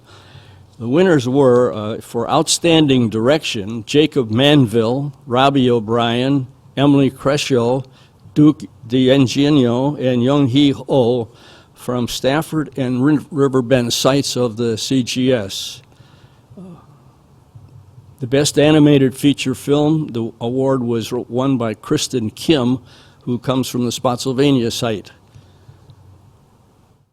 And then there was an award for Best Cinematography and Best Picture. And the thing about that is it's the first thing, and this is one of the things that the Governor's School is doing, some kind of special opportunities that might be worth knowing about. And they also were just awarded and deserve a congratulations. They're going to the first Kilroy Robotics team. It's going to be at Chesapeake District Robotics Championship, and they've qualified to compete in the World Championship in St. Louis. So this is a real accomplishment of the Governor's School that we all work with. And finally, everyone is invited on next Wednesday night at April 20th, 6:30 to 8 at the University of Mary Washington.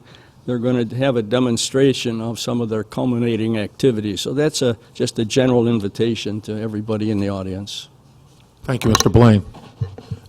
We have Ms. Shelley. I just wanted to make everyone aware that Mrs. Blaylock and I will be at a food task force meeting on Thursday. Thank you. And I'd just like to report that the Virginia Head Start Convention was held on the 5th, 6th, and 7th of April this past week at the Fredericksburg Expo. The Spotsylvania Head Start was out in force. Yours truly was invited to give a welcoming presentation, and I was delighted to do it. And we were fired up and ready to go in there. So I just want to thank those with Head Start for inviting me and allowing me to participate in the activities. I've learned a lot as a member of the Head Start Committee. Any other committee reports? Seeing none, we'll move on to 6.02, Local Plan for Career and Tech Education. Mr. Wolf.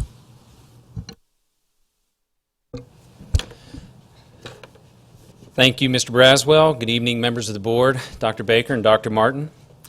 Thank you, Mr. Blaine, for your comments in regards to career technical education. Everything rings very true about what we're going to discuss tonight. You should see over my shoulder, I have Sue Venable-Shelton, who's our Career and Technical Education Liaison, who's from Riverbend High School. And of course, the gentleman sitting next to her, I'm sure that most of you already recognize, is Tim McClid from over at the Career and Tech Center. This evening, the Virginia Department of Education requires each local school division to develop and update annually a local plan for career and technical education. This plan describes program offerings and services provided to students and budgetary requirements of the program. The draft plan being presented tonight has been developed by the Executive Director of Secondary Education and Leadership, myself, along with the Career and Technical Education Liaisons. This draft plan will also be presented to the Career and Technical Advisory Committee, a group representing parents, local businesses, industry, and educators this Thursday on April 14th. So during this report, a copy of the draft has already been provided to you up at the dais. Based upon that review from this evening and over the next couple of weeks and any questions that might come from you, adoption of the local plan will be on the action agenda at the April 25th, 2016 board meeting in 2 weeks. So with the presentation for you this evening, it is just a short presentation going over some of the nuts and bolts that talks about the Career and Tech local plan. Again, this is required by the Virginia Department of Education to comply with the Carl D. Perkins Career and Technical Education Grant. This grant will cover the years of 2015-16 currently and the projections for next year, hence the plan. Some of the highlights of the plan that we've received from this year that I wanted to point out to the members of the board, and I've added some information to this slide that has been customarily that I did not include, but the academic attainment of our students who take a career technical education course, but also participate in an end-of-course SOL test. And you can see that from the academic results from our students who are within the career and technical education courses, how they perform. The benchmark that has been set by VDOE of 69% and 66% that you see there, that our students are very well outperforming that standard who participate in a career and technical education course. For the technical skills attainment, where you see 100% and the benchmark of 87, this percentage is the percentage of completers that attain 80% of the essential competencies on the state-provided, industry-validated competency list. Much like the end-of-course tests have SOLs, CTE has competencies. So, and then the secondary school completion figure that you see there, 97.7%, these are students who completed a CTE program and graduated from secondary education. The next slide also goes over some performance assessments. You see our student graduation rates. This specifically measures the students who achieved an advanced studies diploma, IB diploma, or standard diploma. So in our case, at this point in time, this is the students with advanced studies and standard diploma status. For secondary placement, where you see students, these are CTE completers that successfully transition from secondary school to employment, military, further education, or full equivalency of part-time combinations of any of those indicators that were listed. The program completer response is a survey that all of our CTE teachers are required to go ahead and send out. So from the 5 comprehensive high schools as well as the Career and Tech Center, they constantly are reaching out to the individuals who have graduated from their programs to see if they are still utilizing the skills that they learned while in the career and technical education program, as well as are they still in the field of study that they had at that time. The non-traditional participants and the non-traditional completers are those individuals who make up less than, or a gender that is typically 25% or less of a specific program. And what I would say there is that, for example, if you have a male who participates in cosmetology, that would be a non-traditional student, just as if you had a female who would participate in automotive, that would be a non-traditional. We see that we still have a little bit of work to do in regards to our participants are definitely in the program, but to remain with the program. So that number has fluctuated through the years. Sometimes we're better, sometimes we're not. This year we saw our numbers dip to the 18%. So that is something that we recognize that we'll need to work on as we move forward. So in the plan, these next few slides just basically go over the document that has been provided to you up at the dais, the schedules that happen to be there, as well as the assurances of how we will use the funding that has come from the Carl Perkins plan. So the program offerings and services that we have for special populations, technology, evaluation, those post-secondary links and conferences that we have with the students who have graduated from our programs.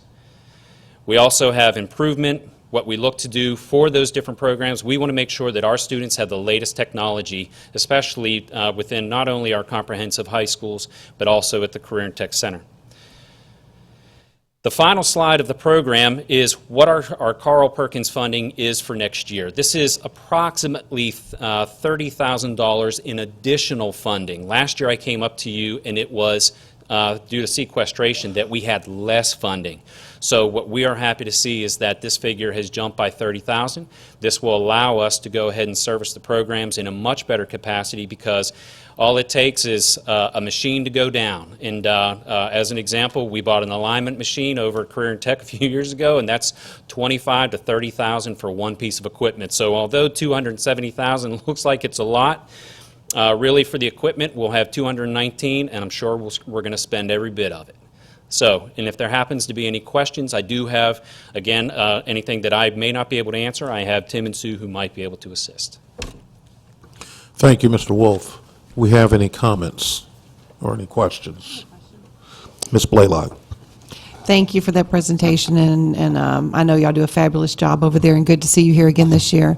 That 30,000 extra, is that above and beyond what we've always gotten, or is that just putting us back? Because when I was on this committee a few years ago, I feel like the number was... It fluctuates, Ms. Blaylock. It does, as we've had higher than 200. I think the year prior it was 265. Yeah. So it fluctuates currently within that range of probably around 20 to 25,000. So I was much surprised myself when I saw that the figures happened to come out. Yeah, yes. that was good. Thank you. Thank you, Mr. Blaine, and then Ms. Shelley. I'm curious about the non-traditional enrollments, and I just wonder how that's defined, frankly, and when do we move from traditional or non-traditional becomes traditional, because we're finding more and more in the workplace there's no discrimination based on anything anymore, and kids can go into almost any field they want. Do you have any... Sure. The way that VDOE and as the Carl Perkins Grant defines this is that non-traditional participants are the total enrollment rate of state-identified courses for non-traditional career preparation of the gender that comprises less than 25%. Now, that doesn't say, a whole lot in, easy career and technical education ease. But I do agree with you that there are fields that they just would like to see that the more underrepresented gender for a career and technical education course has that representation. So the higher the number, obviously, the more we would like to see. So, but this is the sort of standard across the state in order to compare those numbers together. So apples to apples with other divisions. Do they actually have a listing of what they consider? There are listings, yes. Yes, they do provide those. Yeah, good. Yeah. Thank you. Sure. Ms. Shelley. Okay, I just want to compliment, because I'm seeing some really good numbers with the data. I see that CTE supports our students, all of our students with disabilities. I'm seeing that across the board, that all of our students are getting support and being successful with the CTE program. So it's something that's like, is it the hands-on? Is it just the project-based learning that's going on? Whatever is happening, it's working very well, and I just wish we could clone it and expand. I mentioned that before. Expand the program to have another career and tech center, a regional career and tech center. I know Ms. Gramp and I have mentioned that as well. That it's something that would be useful for our students, and I love what we're doing, and I would love to see it grow. Thank you. Thank you. Any other comments? Any other comments? Thank you, Mr. Wolf. We appreciate your presentation. If we could have continue with 6.03, Special Education Annual Plan Application, Ms. Richardson.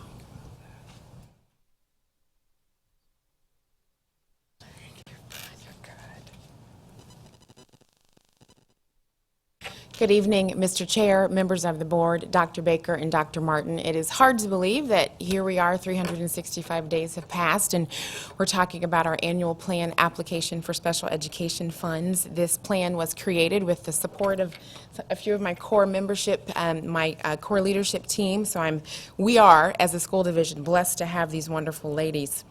Our annual plan application, of course, is based on our child count for December 2015.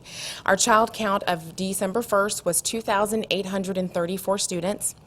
As of Friday, April the 8th, 2016, we are currently serving 3,112 students with disabilities.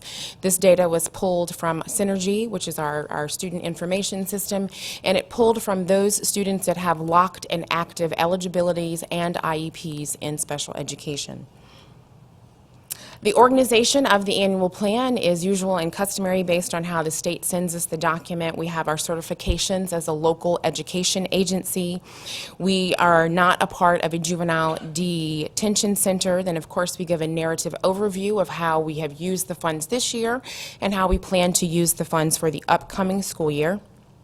We also have an outlay of our proportionate share calculation, which is our obligation as a public school division to set aside monies for students that are parentally placed with disabilities. Our maintenance of effort as a school division cannot decrease, especially since our child count has increased. Then our application for school age funds, and then preschool funds. Our SEAC, which is our Special Education Parent Advisory Committee, will receive a copy of the annual plan this month. They meet on April 19th and will have the opportunity to provide us feedback and ask any questions that they may have, which is a regulatory obligation of our school division. The overview of our grants, so our Part B 611, our school age funds, we are requesting $4,332,506, which is what we have currently received for this current school year. So we are requesting level funding. For preschool funds, we're requesting the $78,898, which is currently what we are working with for this current year. We typically receive the funds loaded through our Omega system over the summer of 2016. We are asking for level funding, even though our child count has gone up. In recent years, the Virginia Department of Education has only released 18.5% of the monies as of July 1st, and the remaining balance is typically given to us October 1st. This school year, we were fortunate to get another release of federal funds in the amount of $7,930 on March 1st, which that brought our total up to the 4.332. What does our grant support? It currently supports 38 special education teachers, 16 special education paraeducators, and 7.45 special ed support positions, as well as contracted speech language services. Our preschool grant funds one early childhood special education teacher and a percentage of an ECSE paraeducator. Our proportionate share calculation, we have gone down this school year. Last year, we had 22 students that were parentally placed, and this year we are supporting 14 students. So our proportionate share this year is $22,988 for school-age students. We currently do not have any ECSE or preschool students placed. In summary, the annual plan was completed and is proposed to you in accordance with the Virginia Department of Education and the Virginia Regulations for Programs Governing Students with Disabilities. And of course, you all know if you have any questions or concerns, you can always come to my staff, me and my staff, and we will answer any and all questions to the best of our ability. Thank you, Ms. Richardson. We know you answer all questions thoroughly and completely. Are there any questions or comments that would like to be made by Dr. Meyer? It's just interesting, and I was doing a little bit of math calculation this afternoon. When you look at the one funding sheet which shows the comparison of the local to the local plus state, Yes. the local is funding 73%. Yes, sir. So when we're looking at where is the burden falling, it's falling on the locality. Yes. Thank you, Dr. Meyer.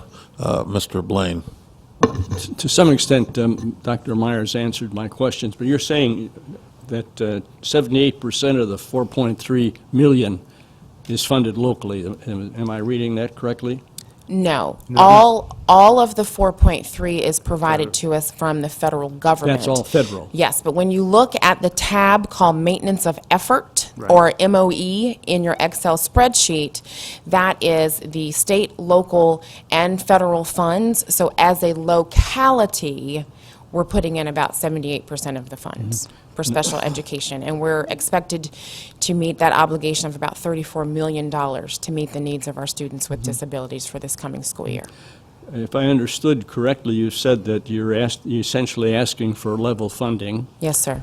but the number of students that you're dealing with has gone up. Yes, it has. What are the implications of having more students and no more money? Of course, there are significant implications if we don't get any additional federal monies. I was explaining to Ms. Shelley a little bit earlier that our finance department has to submit on an annual basis a breakdown of the monies that we spend on students with disabilities by disability category. And so her question was, well, what if we go up in a certain category? So what if our number of students with autism goes up? Do we get more money? You would think that we would, but that funding calculation from the federal level has not been shared with us. So we went up from 2014 to 2015, or 2013 to 2014 in our child count, and only saw an increase of $7,930. So it will be a challenge if we do not get any additional funds, because we do have regulations, federal and state mandates that we must meet to educate students with disabilities, but of course we will continue to put forth every effort to meet the needs of our students. What has been the increase in autistic children? Our child count, I believe last year was about 279, and for December 1st, 2015, we were sitting at like 322. And that's for those students that are primarily found eligible as students with autism. So you have to, with less money, provide for more students, and so that means that they're not going to get quite as many services, or there's going to be something lacking that they would have had we had additional monies. Am I right? Right. Well, legally, I'm not allowed to say that they're going to lack anything. Okay. The law prohibits me from saying that. All of our school-based teams are still going to be tasked with creating an individualized educational plan that meets the needs of the students. And yes, that does have to happen within our resources, and that's why we are so blessed to have tremendous and amazing school-based teams that are creative and resourceful and use all hands on deck to meet the needs of all students. You're a good diplomat and a good salesperson, and I think we've made the point, though, that there is a stretch that takes place. Thank you. Absolutely, there is. Thank you. Thank you, Mr. Blaine. Mr. Twigg. The trend over the past 4 years, students been steadily increasing. I don't remember Yes, sir. amongst Yes. the many charts I've Yes. observed in the last few months. Yeah, we were sitting at 2834 for 2015. 2014, I believe, was 2654, but I can certainly get you those additional years. We usually capture the data within 10-year chunks, so I can certainly share And we're up that to information. 3,100 now. Yes, we So are. we went up 200 and then 300 just in the last couple Yes, we did. and 2 I'm- years cycles. Yes, yes. And then, if I may, the funds during that time, the last 3 cycles, did they go up last year? Yes, I they wasn't did. around. Yes, they did, by $7,930. So we'll call that modest. Yes. Okay, and then if we are able to provide a handful of new teachers, that will add to your costs, total cost, but yet what would a satisfactory additional teacher count, how would that equate to 200 additional students? Or can you even compare it? Maybe you can't. It can't compare. Okay. And then the increase over the last 2 cycles of student base from 26 to 3,100, is there any target type of disability, or is it all scattered like Sure. most answers to that question? It is proportionately scattered. We've seen the biggest influx or increase or transfer in at the elementary level, and the largest increase in disability categories has been students with autism, and this year, students with intellectual disabilities. Okay. Is REACH thrown into this cost, overall $4 million Yes, cost? because our REACH students, even though they're post-secondary, we're still obligated to meet their needs until they Understand. age out And of it's all services. under this umbrella? Yes, sir. Thank you. Thank you. That's all I have. Thank you. Thank you, Mr. Twigg. Ms. Shelley? I'm just going to make a comment on when Mr. Twigg had asked about the teachers, and what it does is it increases the teacher's load of caseload. So instead of managing, say, 10 or 15 kids, it could be 12 or 18 kids or more, and they're managing their IEPs. IEPs are a legal document. It is a document that has the services that we are required as a school division to follow that document. So whatever services it says, that is what we will provide for our student. So the case manager is managing that document. The general education teachers, when those students are mainstreamed and put into general education classes, they are following that document as well. So all of our teachers who have anything to do, paraeducators as well, because we have a lot of paraeducators who are working with our students with disabilities. They are, every one of them, that is following that legal document. So that's one more thing that our teachers do, is they are managing a legal document and no law degree. So that's just an additional aspect of special education that I just want everyone to understand as well.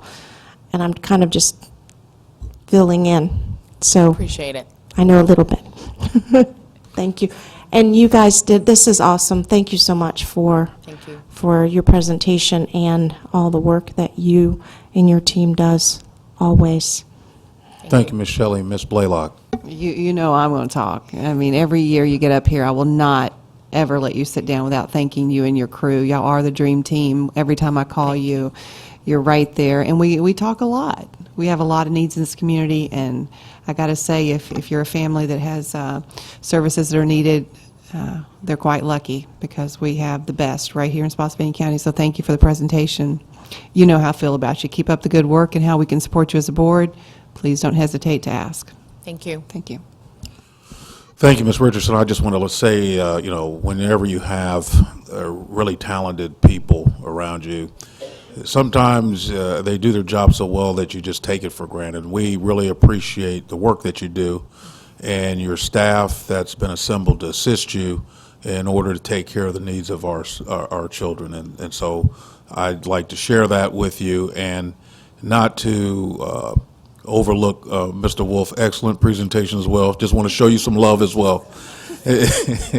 Give you some love there. But thank you very much for your presentation. Thank you very much. Moving on with 7.01 and 7.02, the consent agenda, Dr. Martin.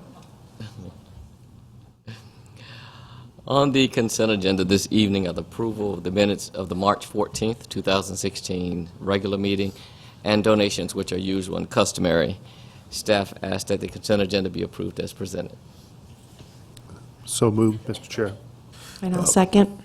Properly moved that we accept the consent agenda by Dr. Martin, seconded by Ms. Shelley. I said Dr. Meyer, right? Yeah, Dr. Meyer and Ms. Shelley. Okay, thank you. All in favor signify by saying aye. Any opposes? Hearing none. Motion carries 7-0. Thank you, Dr. Martin. Moving on to 8.01, the 2016 VSBA Business Honor Roll Resolution. I'll read this background information for your hearing. It says the Virginia Department of Education requires each local school division to develop and update annually a local plan for, I apologize. My error, okay. The Virginia School Board Association annually recognizes businesses that support local divisions through their Business Honor Roll. Later this year, the VSBA will publish the Business Honor Roll in the association's newsletter, provide personalized recognition certificates and letters of congratulation. We plan to recognize both business partners at an upcoming school board meeting. This evening, the staff that you ask that you pass a resolution for Rosner Toyota of Fredericksburg and the NSWC Federal Credit Union for their significant contributions to our school division. This year, the Rosner Toyota of Fredericksburg provided us $100,000 start funds for our partner in literacy program. For the past several years, the NSWC Federal Credit Union has provided support in many ways. They partnered with us to create our Get Spotted program that recognizes employees throughout the year, as well as our retirement celebrations, just to name a few. The administration recommendation is that the school board adopt the resolution for Rosner of Toyota of Fredericksburg and an NSWC Federal Credit Union as recommended. Do we have a motion? Second. Moved by Ms. Blaylock and seconded by Dr. Meyer. I'm going to read the resolution, and then we'll ask if there's any questions or comments. The resolution reads as such: the 2016 Virginia School Board Association Business Honor Roll.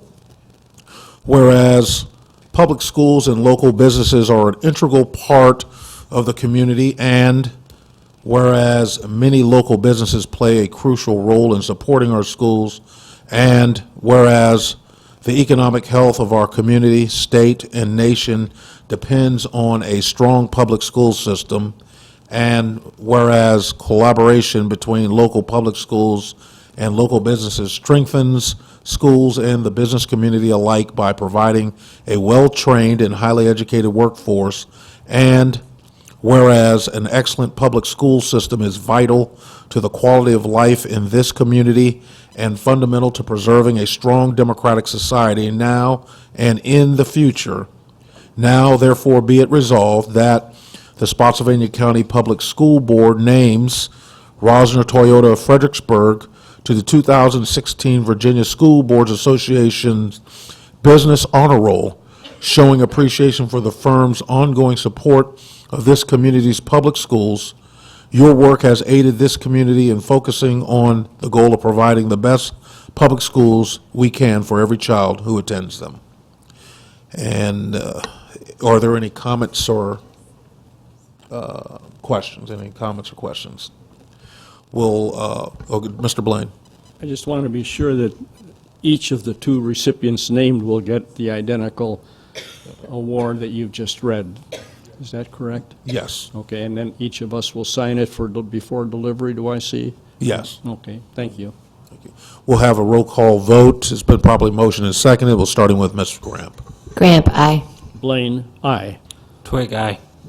Braswell, aye. Blaylock, aye. Meyer, aye. Shelley, aye. Thank you. Motion carries 7-0. Moving on to 8.02, International Baccalaureate Textbook Adoption. Ms. Paleko. Good evening, Mr. Braswell and members of the board, Dr. Baker and Dr. Martin. In accordance with our local textbook adoption policy, IIAA, Spotsylvania County Public Schools has reviewed and selected multiple International Baccalaureate textbooks under consideration tonight. Included for approval are texts for English, world languages, history, business, science, math, theater, and music. The list that's included in tonight's agenda will include the purchase of classroom sets of books for each course, along with the teacher material and digital course pack where applicable. It is administration's recommendation that the school board adopts and purchases the IB Startup textbooks as recommended. Thank you. Ms. Paleko, do we have a motion? I'll make a motion to, wait, I'm going to give that to Ms. Blaylock. She's the IB. No, I can second you. I'll make the motion that we adopt the textbooks for the IB program. Thank you. Thank you, Ms. Blaylock. We have a second. Second, Ms. Shelley. Any discussion? Any discussion? Okay. All in favor signify by saying aye. Aye. Any opposes? Hearing none, motion carries 7-0. Moving on to 8.03, Math K through 8 and Engineering Textbook Adoption. Ms. Paleko. Again, in accordance with that same textbook policy, we have reviewed and selected multiple textbooks for your consideration. The first is for our Engineering Explorations 1 course at the high school.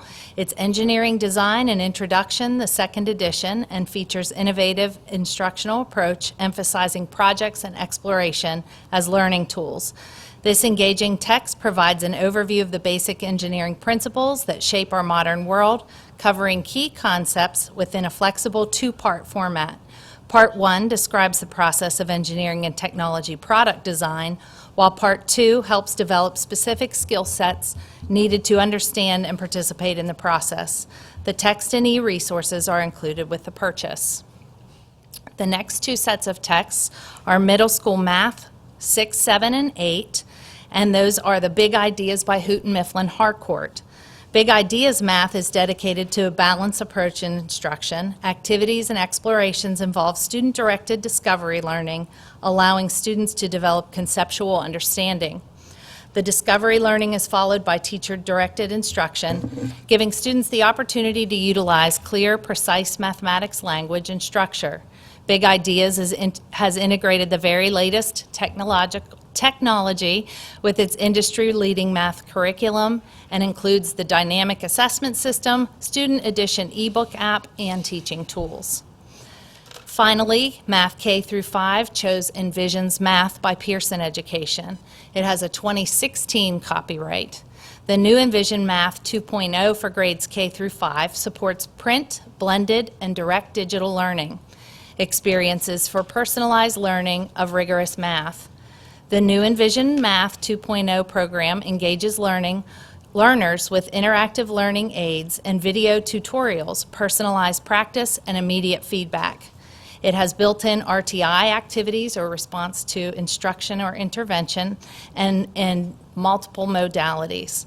It allows the teacher to customize content, auto-assign differentiation, and use assessment data quickly and easily to adjust instruction for their learners. The resource will engage, motivate, and support the I generation of students. It is administration's recommendation that the school board adopt and purchase the textbooks as recommended. Thank you, Ms. Blakely. Is there a motion? I'd like to make a motion to adopt those textbooks, please. Ms. Shelley makes a motion. Is there a second? Second. Dr. Meyer. Discussion.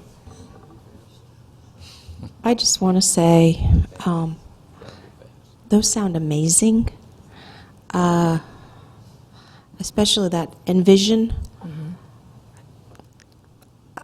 I'm just amazed with everything that you just said that's involved. That is probably the most cutting-edge piece of software that I've seen so far. They all have really gone with this blended approach, and there is a lot of the digital curriculum.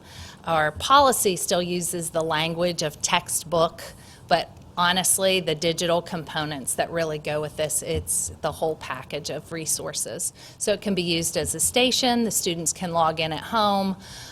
There is quick assessments. They get assigned remedial problems or extension problems based on their performance on those. It's very good. Good stuff. So it's kind of a computer-adapted type of program? Awesome. Good job. Okay, thank you, Ms. Shelley. Any other questions? Mr. Blaine.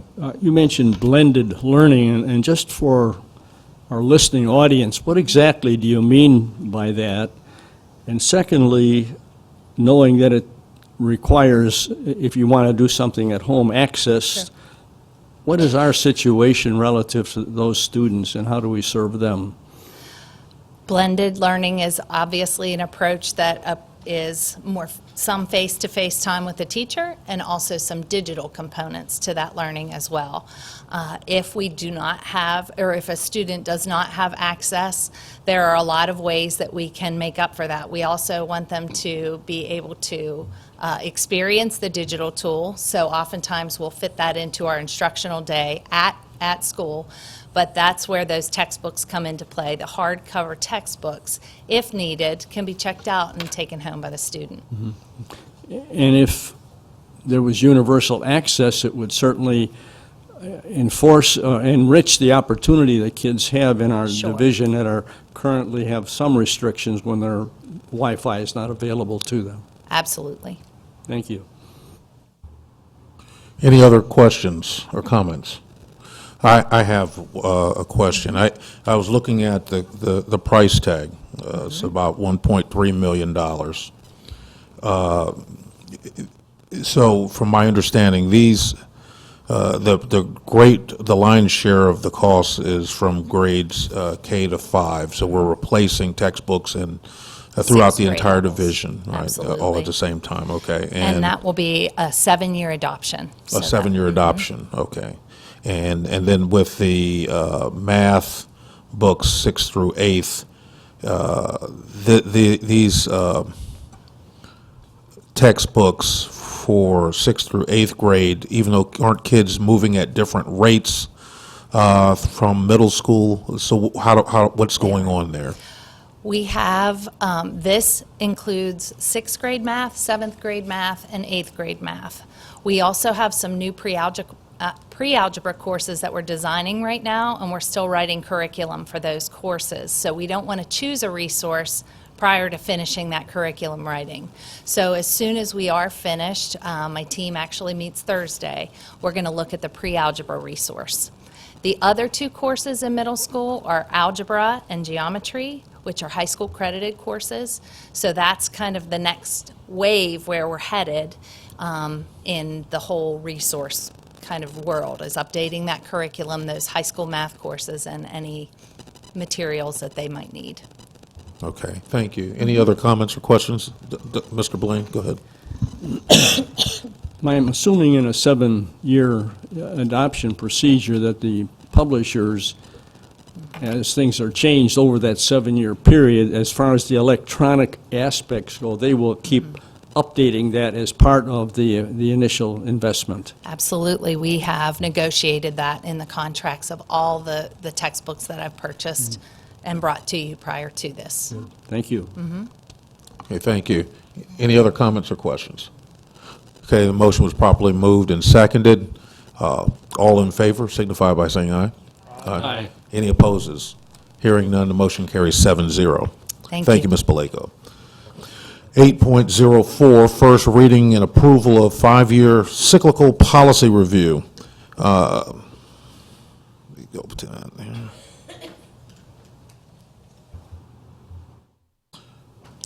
Offer the background. It says, as part of the school board's deliberate and thoughtful process to review the division's policies in a timely manner, there are 79 policies scheduled for review at this time. Staff has reviewed the policies included in this 5-year cyclical policy review and is presenting them this evening for first reading approval.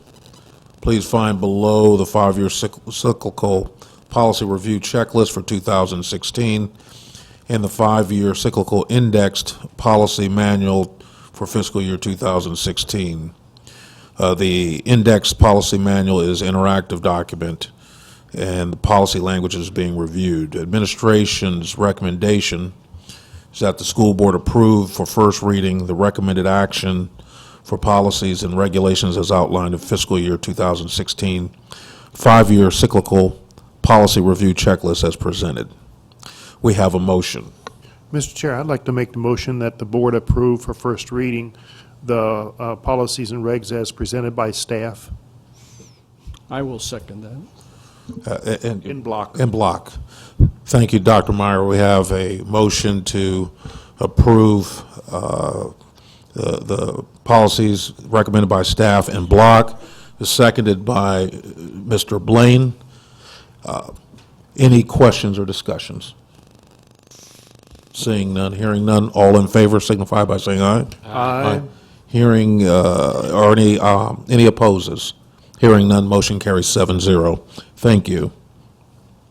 8.05, fiscal year 2016 budget, categorical amendment number 9, categorical funding transfers for special education in the areas of administration, attendance and health, and transportation.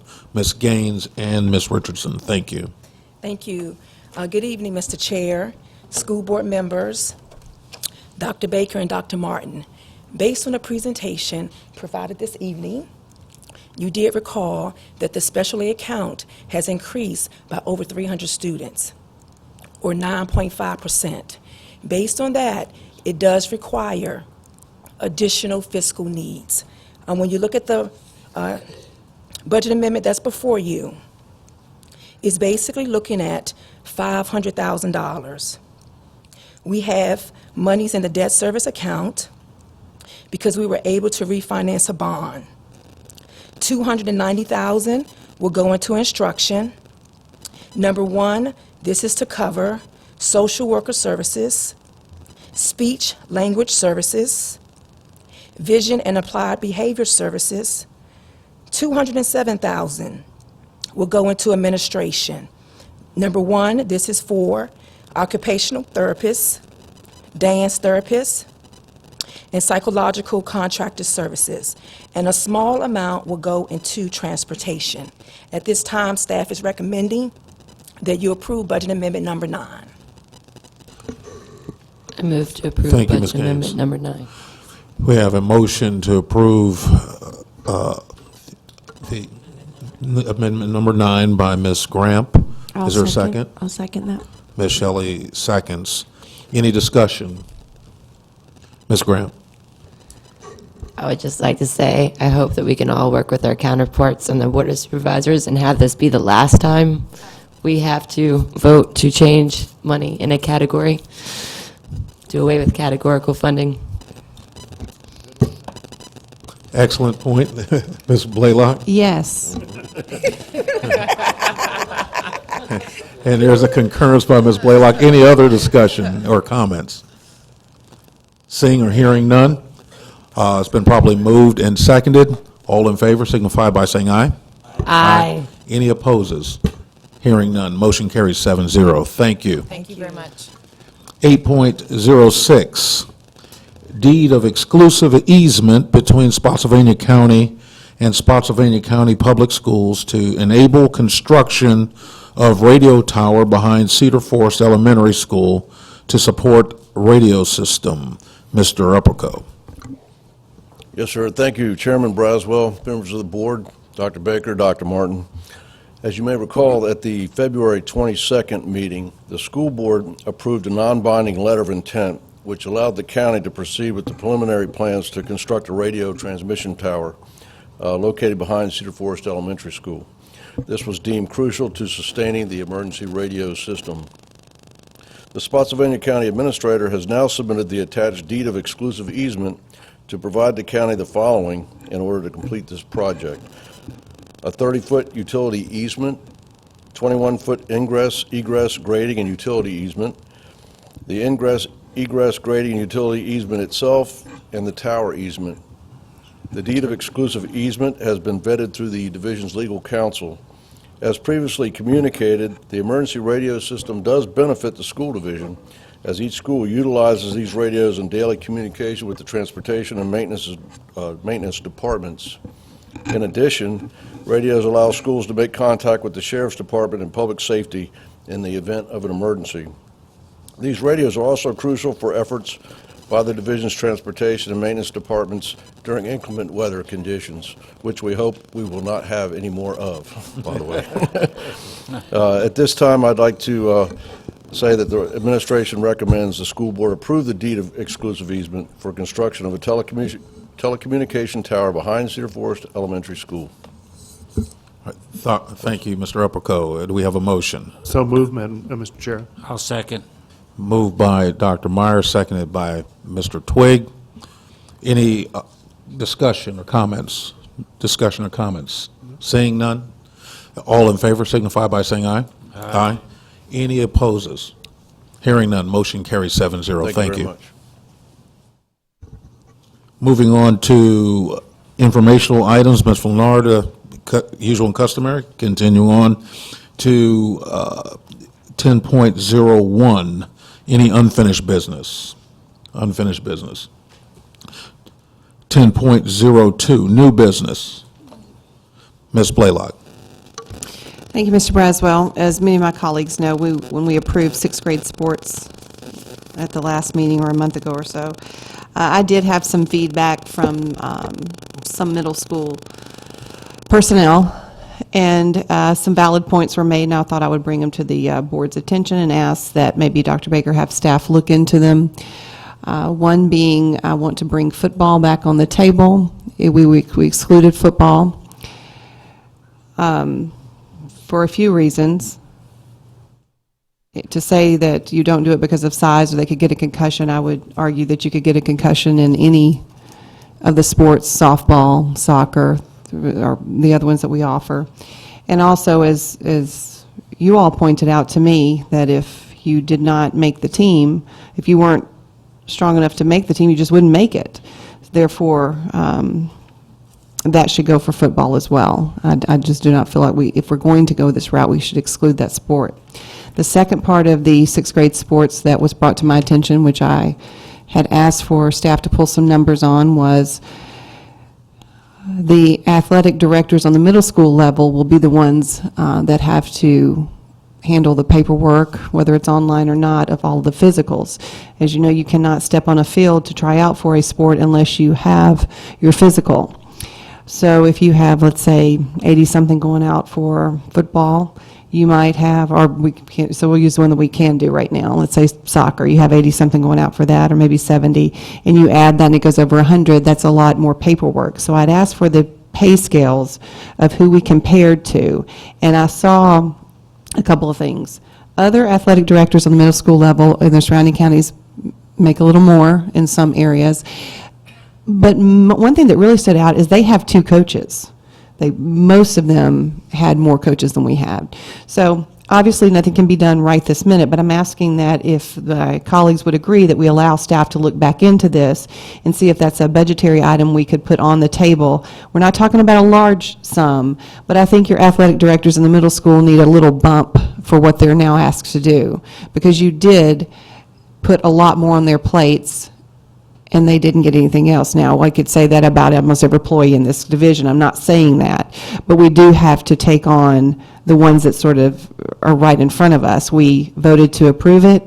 We should vote to support the athletic directors on the middle school level only is what I'm talking about. There was no changes to the high school level, so I'm not addressing anything on the high school. Middle school only. I'm not looking for a large bump, but that is a lot more added to their plate.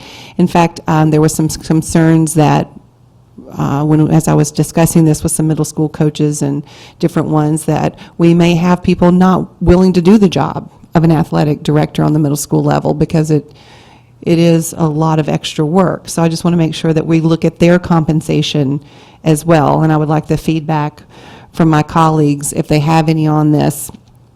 And the coaches.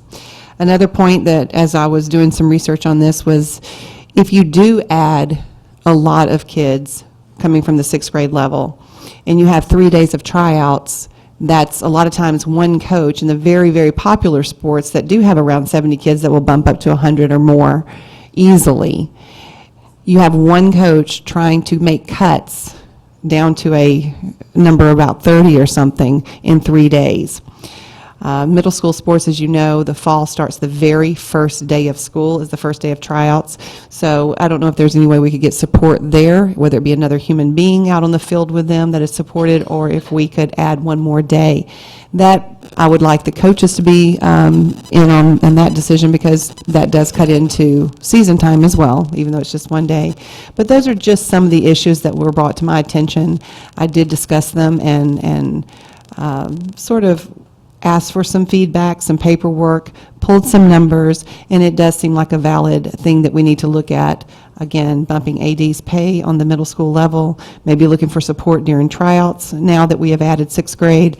And I would like to consider, it doesn't have to be tonight, I'm not looking for anything right this minute, but consider that football be allowed as well as the other sports and not be excluded and discriminated against because it's considered a tough sport. I think a lot of our sports are tough, and you can get hurt in a lot of them.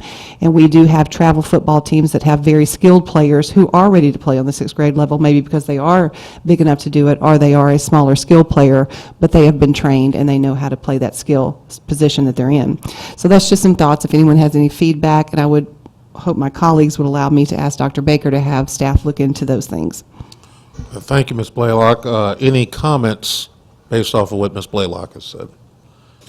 I'm thinking, I would concur, in the sense that, as we did before when we asked staff to look at middle school sports, and as was talked about at the last time when this was presented and recommended for approval, that we do reevaluate to make sure that we're on, firm footing.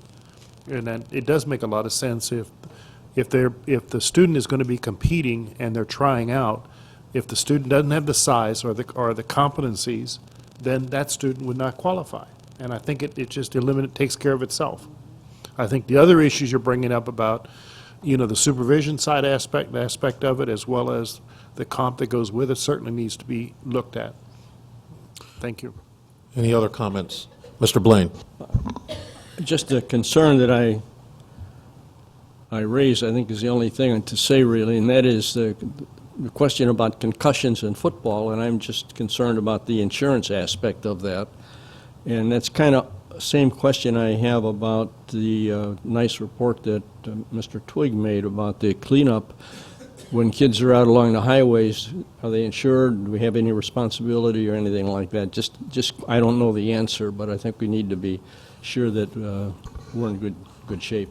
I don't know if there's any exclusion for football. I think if they're allowed to participate, and they can be, someone correct me if I'm wrong, if they're allowed to participate, that they're automatically covered under the insurance. So I don't think that would be an issue in terms of liability. I agree with a lot that Ms. Blaylock said. In fact, the point about supervision is extremely important when you have a lot of preteens, a large group of them with very limited 1 to 35, 1 to 45 or 50, instructor to or coach to player ratio. You can have, that's a recipe for a hot mess, and we want to make sure that we have the opportunity to have proper supervision in place so that there's no problems that could arise. And so you're right, Ms. Blaylock, those, not only do we need to have quote-unquote boots on the ground for that, but they need to be properly compensated to do what we're asking them to do. So I, for one, would love to have that study be continued so that we could receive feedback. Any other comments or questions? I don't know if that requires a vote or anything. No. Okay, so Dr. Baker, if you could do that for us, we'd appreciate it. The other thing I want to bring up, we are going to meet with the boards of the boards of supervisors are going to meet tomorrow to determine the tax rate and give us the final verdict on what we're going to receive as a division for our budget. Inside of your green packet, there is a letter that I'm looking forward to send to Mr. McLaughlin, the chair of the board, on behalf of this school board, to present a case to them so they could approve our budget or offer a course of action that they would consider to approve our budget. And so I'd like to, I know I've had an opportunity to speak to a lot of people offline, but if there's anyone that has any comments now or or any objections to us sending that to Mr. McLaughlin, if they would just, if we would like to open it up for conversation right now for anyone that has any comments. I just, one thing, I think the letter looks great. I think it's an excellent idea that, we do express, our thoughts. It would be directed as a letter to the chair of the Board of Supervisors, Mr. McLaughlin. I think what courtesy would be to CC also the county administrator. I didn't see that.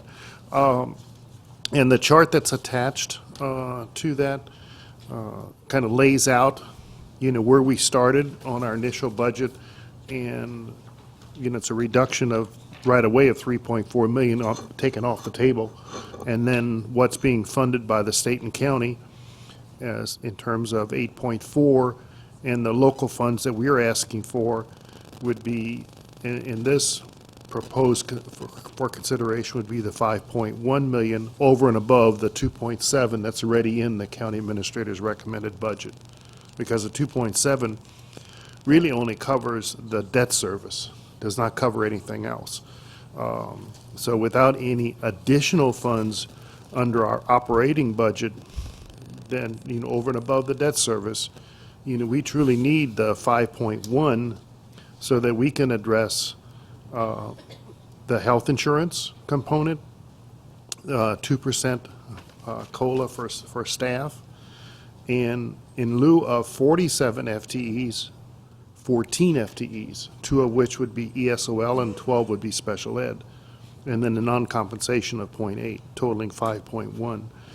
I think it's very reasonable. I think, with the additional revenues, they have the opportunity within, the current rate structure, a funding level, that we asked for these funds on behalf of our students and staff.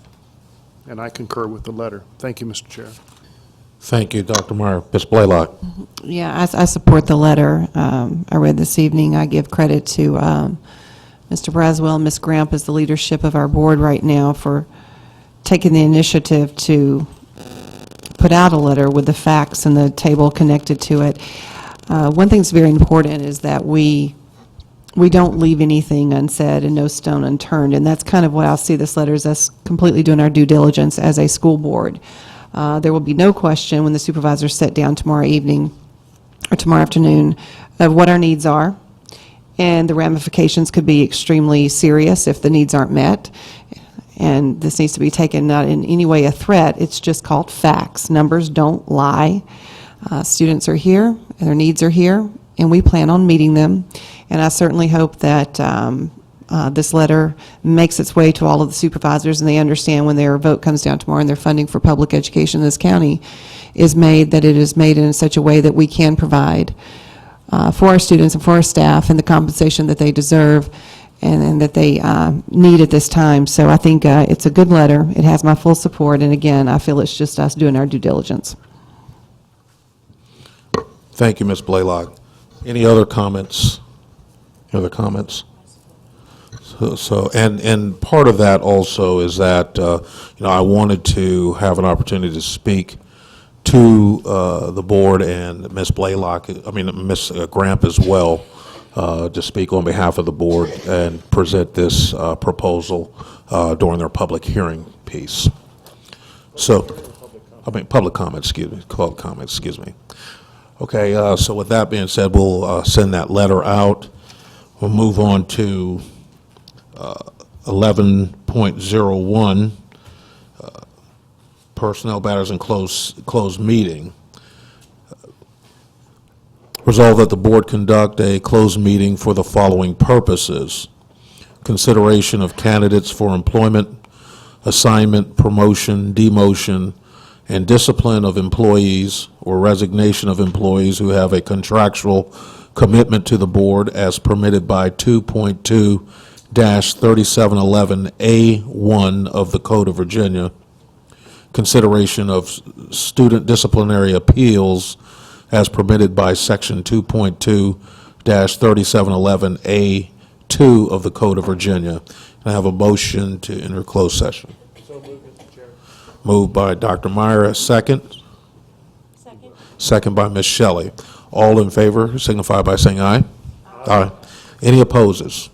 We're now in closed session.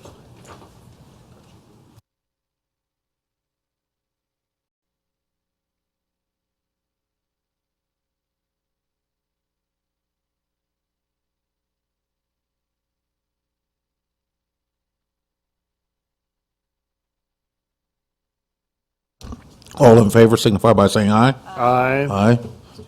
Mr. Twigg is not here, so 6-0. The certification of closed meeting. Whereas the Spotsylvania County School Board has convened a closed meeting on this date pursuant to an affirmative recorded vote in accordance with the provision of the Virginia Freedom of Information Act, and whereas Section 2.2-3711 of the Code of Virginia requires a certification by this school board that such a closed meeting was conducted in conformity with Virginia law, now, therefore, be it resolved that the Spotsylvania County School Board hereby certifies that, to the best of each member's knowledge, only business matters lawfully exempted from open meeting requirements under this chapter, and only such public business matters as were identified in the motion by which the closed meeting was convened were heard, discussed, or considered in the meeting. We have a motion to certify. Moved by Dr. Meyer. Is there a Second. Second by Ms. Shelley. Roll call vote, starting with Ms. Grant. Twig eye. Braswell, aye. Blaylock, aye. Meyer, aye. Shelley, aye. Motion carries 7-0.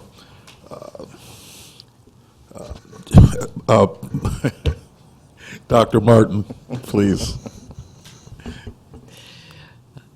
The motion is that the school board accepts the recommendation of the superintendent for personnel appointments, assignments, resignations, retirements, the reappointment of probationary licensed employees, and the request for extended leave of absence for the 2015-16 school years presented in closed meeting and permitted by Section 2.2-3711A1 of the Code of Virginia. Thank you, Dr. Martin. We have a motion. Moved by Mr. Blaine. Second. Second by Mr. Twig. All in favor signify by saying aye. Aye. Any opposes? Hearing none, motion carries 7-0. Motion to adjourn. Moved by Ms. Blaylock. Seconded by Dr. Meyer. All in favor signify by saying aye. Aye. Meeting closed.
anticipate that they're automatically covered under the insurance.